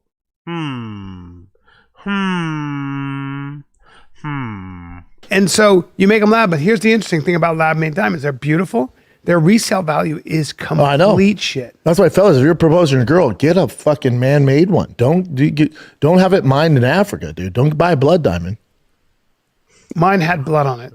Oh. Well, that means the girls would like it more, which is kind of. But again, I wanted to get one from the ground because I felt like there's something about it. But Chin, you know what it is with electric cars? The reason I appreciate the technology, I know they're fast, blah, blah, blah. Especially coming from California, remember, Newsom's bitch ass was like, I'm banning all gas-powered sales by 2035. You have to get electric. So when you force America, it's in our DNA to rebel. So when you force Americans say you have to do this, that's when I was like, oh, check, please. No, yeah, I'm not with I'm that gonna fuck either. your mouth, dude. Oh, check, please. Oh, well, now I'm gonna drive up north and fuck your mouth in my fucking 8 miles a gallon truck. Sir, please. I'm gonna have to fuck your mouth, you stupid asshole. Sir, please. I can't stand that cut. Sir, please. Oh, guess what you've earned? I'm gonna fuck your mouth. No, please. I'm gonna start fuck your mouth. No, hold on. Yeah. I'm not gonna drive electric. Matter of fact, I'm gonna shove my cock down your mouth. No. I'm gonna start your mouth like a motorcycle. Nice. We love this, innit? We love a bit of like dick talk, innit? We love a bit of dick talk. We love that energy. This is what we really come to Tfatk for. All of this dick talk energy. This is what we need. This is what gives us life, gives us vive, gives us vigor, gives us energy. Nice, humor. This is the top tier, elite level, black belt, fucking Navy SEAL team commander type of comedy that we come to expect from the elite, the school of the students, the graduates of fucking Rogan. We love to hear it. You're not going to get in your huge engine drive all the way up there. I'm gonna grab your ears like this and fuck your face. No, because all he was talking about was electric cars. Take it easy. He's such a cuck. Who is this now? Newsom. You know, they try to, or I think they are going to ban gas grills at Korean barbecue places too. Like, what the freak? They want say all electric that grills shit. only. They say all that shit. There's so much. I hope it fraud doesn't they're happen. trying to Drive figure me out. nuts. They drive me nuts. Alrighty. Give me some Nick current just events. landed in LA. He goes, tough to beat the weather here. Oh, dude. I go, I miss it. no one's ever complained about the weather, buddy. No, I miss it. There's no, that weather's undefeated. Yeah. I miss it a little bit, I'll be honest with you. Okay, cool, man. Cool, man. Cool, man. Cool, man. Cool, man. Cool, man. Big up Chin. Big up Chin. Big up Chin. Big up Chin. Big up Chin. Coming back to a conversation 30 minutes later. Just to go back to the conversation again. Love to hear it. Love to hear it. Love to hear it. BAPA gets dissed by a homeless guy. A homeless guy dissed Brendan randomly. Brendan walked past a homeless guy and homeless guy said, "Fuck off." Funny little story here. I don't think Brendan took it as an offense, but I don't think it was meant as a compliment. I don't think homeless guy was giving Brendan a compliment. I think he was being a smart ass. He's being a smart ass. He's being a jerk. I think that homeless guy was being a jerk and being a smart ass. But W homeless man, wherever you are, whomever you are, wherever you are, you're a G. That'll solve it. Yeah. That'll solve it. Don't bring that bullshit here. Well, when we did that show at the Vulcan, that's a dicey area because that whole It's homeless a area is right dicey there. area. I drove Joanna's car because I didn't want to bring my Hummer down there. So I drove her car. So me and her after the show were walking in the car and there's a homeless dude in front of, Joanna's car. I love how he doesn't mention the name brand. Is there a reason in particular? Why doesn't he mention the brand of car, the name of car? Why does he just say Joanna's? Why doesn't he say what car it is? But is she driving a Nissan? Is she driving a Toyota? Is it not a Range Rover? Is it not a Porsche? Is it not a Lambo? Why doesn't he mention what brand of car it is? I'm not a small dude. No. This small, skinny homeless dude goes, nice. He goes, nice boots, bitch. But it wasn't like nice boots, bitch. It was like, nice boots, bitch. Like, it was like a nice, that's just the way he talks. Yeah, sure. I was like, all right, well. Well, yeah, I saw. And even Joanne was like, that was weird, right? Because it wasn't like, he wasn't like, nice boots, you stupid bitch. Yeah. He was like, damn, nice boots, bitch. Yeah. Like just the way, Yeah, and I was like, yeah, it was weird. Like, if it was a different lingo, I'd be like, what the fuck are you talking about, dude? Also, don't bite me, please don't bite. Don't bite me. I don't want to turn into a fucking stab zombie. me with something. Yeah, I don't. Well, there's a I want no woman. There was a problems. woman. I was walking down the street on 7th, and there was a naked woman. And when I say naked, I They're mean never as the attractive. day she was born. They're never attractive, though. No, they're not. No, they're not. They're not at all. She's been through it. She's been through it, and then Skin looks some. like a bruised banana. Again, I would take her and put her in a hospital. I would put her in a home. A lot of them don't want to, though. That's the issue. I would take care of this schizophrenic human being. That's not right. It's not right. I don't think that person should be on the street. Lee Kuan Yew, who was the Prime Minister of Singapore. If you go to Fucking hell, man. Brian, try and make the show entertaining, bro. Try and make it entertaining. I'm a rage quit. I'm rage quitting this clip. Brian is like anti-entertainment, man. There's the Singaporean, shut up, man. Shut up. Save that for fucking Callen hour or something. Anyway, next clip here. Brendan mentions or announces the launch of his new car show on TUBI. Dude, I got a TV show dropping tomorrow. On TUBI, right? On TUBI. It's great. Yep. What's it called? Gearhead's Gone Wild. Great. Hit it, See a Chin. little promo. Hit it. Hit it. I hate terrorists and electric cars. Why are you trying to go so fast? Got 1,000 horsepower. Let's go. That's That's the BFD there? That's it. BFD stands for Bigfoot's Dick Camshaft. Super rare Porsche. Well, maybe you overbuilt the trans a little bit? If you're gonna party, you can't be blowing trans. We're gonna see if we can make shoot his pants. I think that car's gonna hit him harder than we can probably hit other people.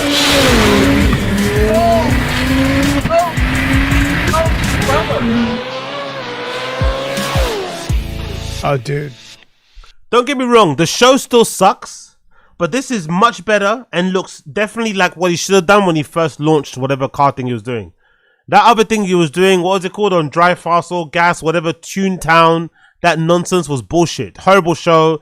Him also not being the host of it was weird too. There'll be segments of it where he wasn't on camera, he wasn't doing the voiceovers, he just let the mechanic in the shop basically handle it. Strange thing. He should have done something like this in the beginning. I still think the way to have gone down it, the way to really approach the content when he was getting into the car thing, was to approach it down in the way of like, hey, I'm bored, I've quit comedy, I need something to fill my time, I can't be at home, so I decided to, I don't know, get into rebuilding cars, trying to understand cars better, maybe trying to rebuild an engine, swap an engine. I mean, like, that would have been a far better, more compelling thing to watch, to see somebody go from being an absolute novice to understanding how to engine swap, how to build a car from scratch, like how to repair a car, refurbish whatever from the ground up and stuff. That would have been a more compelling viewing, you know. But he was so obsessed, so committed to the idea of like, no, I'm an expert, that he didn't, you know, his ego couldn't handle not looking like he knew what he took and speaking about.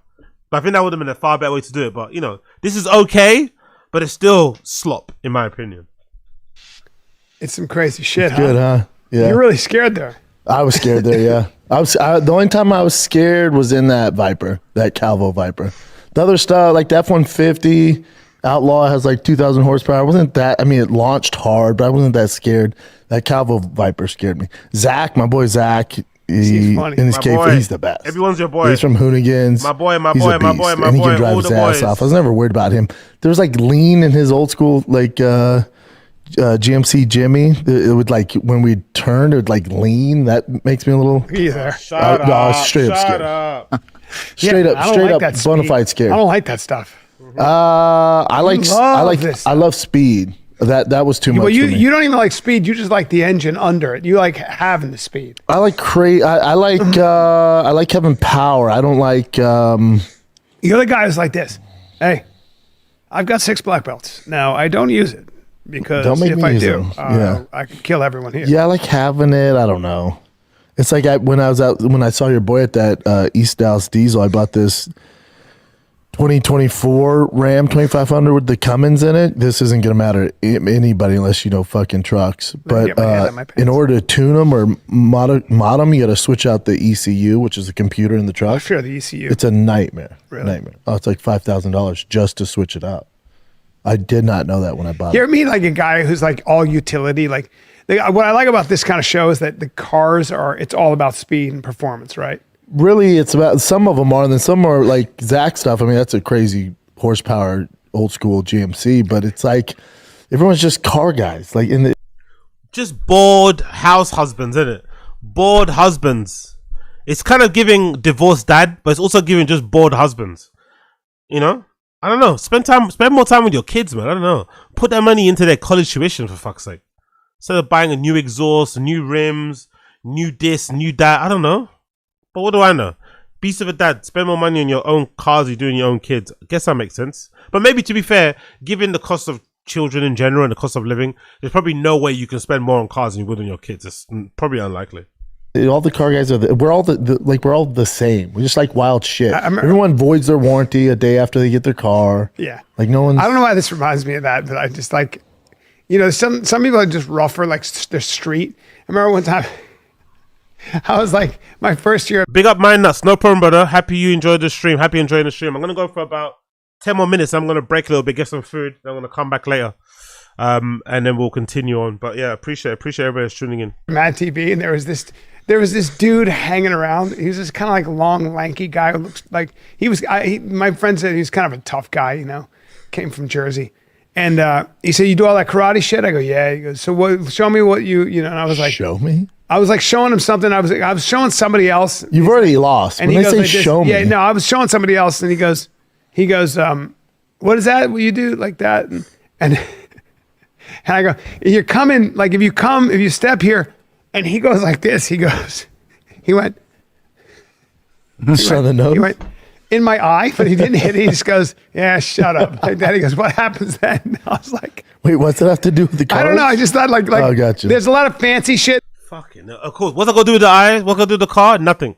Nothing, Brendan. If you're waiting to know what that random story about Bryan doing some shadow boxing and showing off to a friend, and his friend poked him in the eye and said, "Look, see, I could just I don't know, nothing to do with the story." He just waiting to say.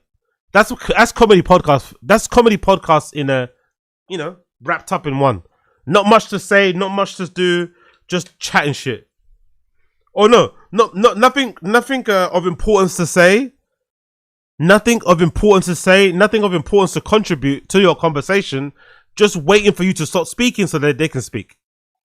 And then somebody's like, shut up, man. Not to get sidetracked by Brian's story about this. I need you guys to watch it, because if we did 4 episodes, if it goes well, they're going to order 22. So go freaking watch it on Tubi. I don't even have Tubi, but I'm going to get it.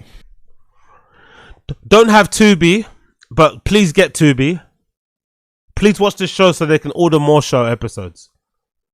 That's a riveting endorsement, by the way. A riveting endorsement. March 26th. Thursday. That's what I'm being told. I have a convo with Tubi after the show today to get the exact How time. long? Doesn't know the exact date his series is dropping, but support it anyway.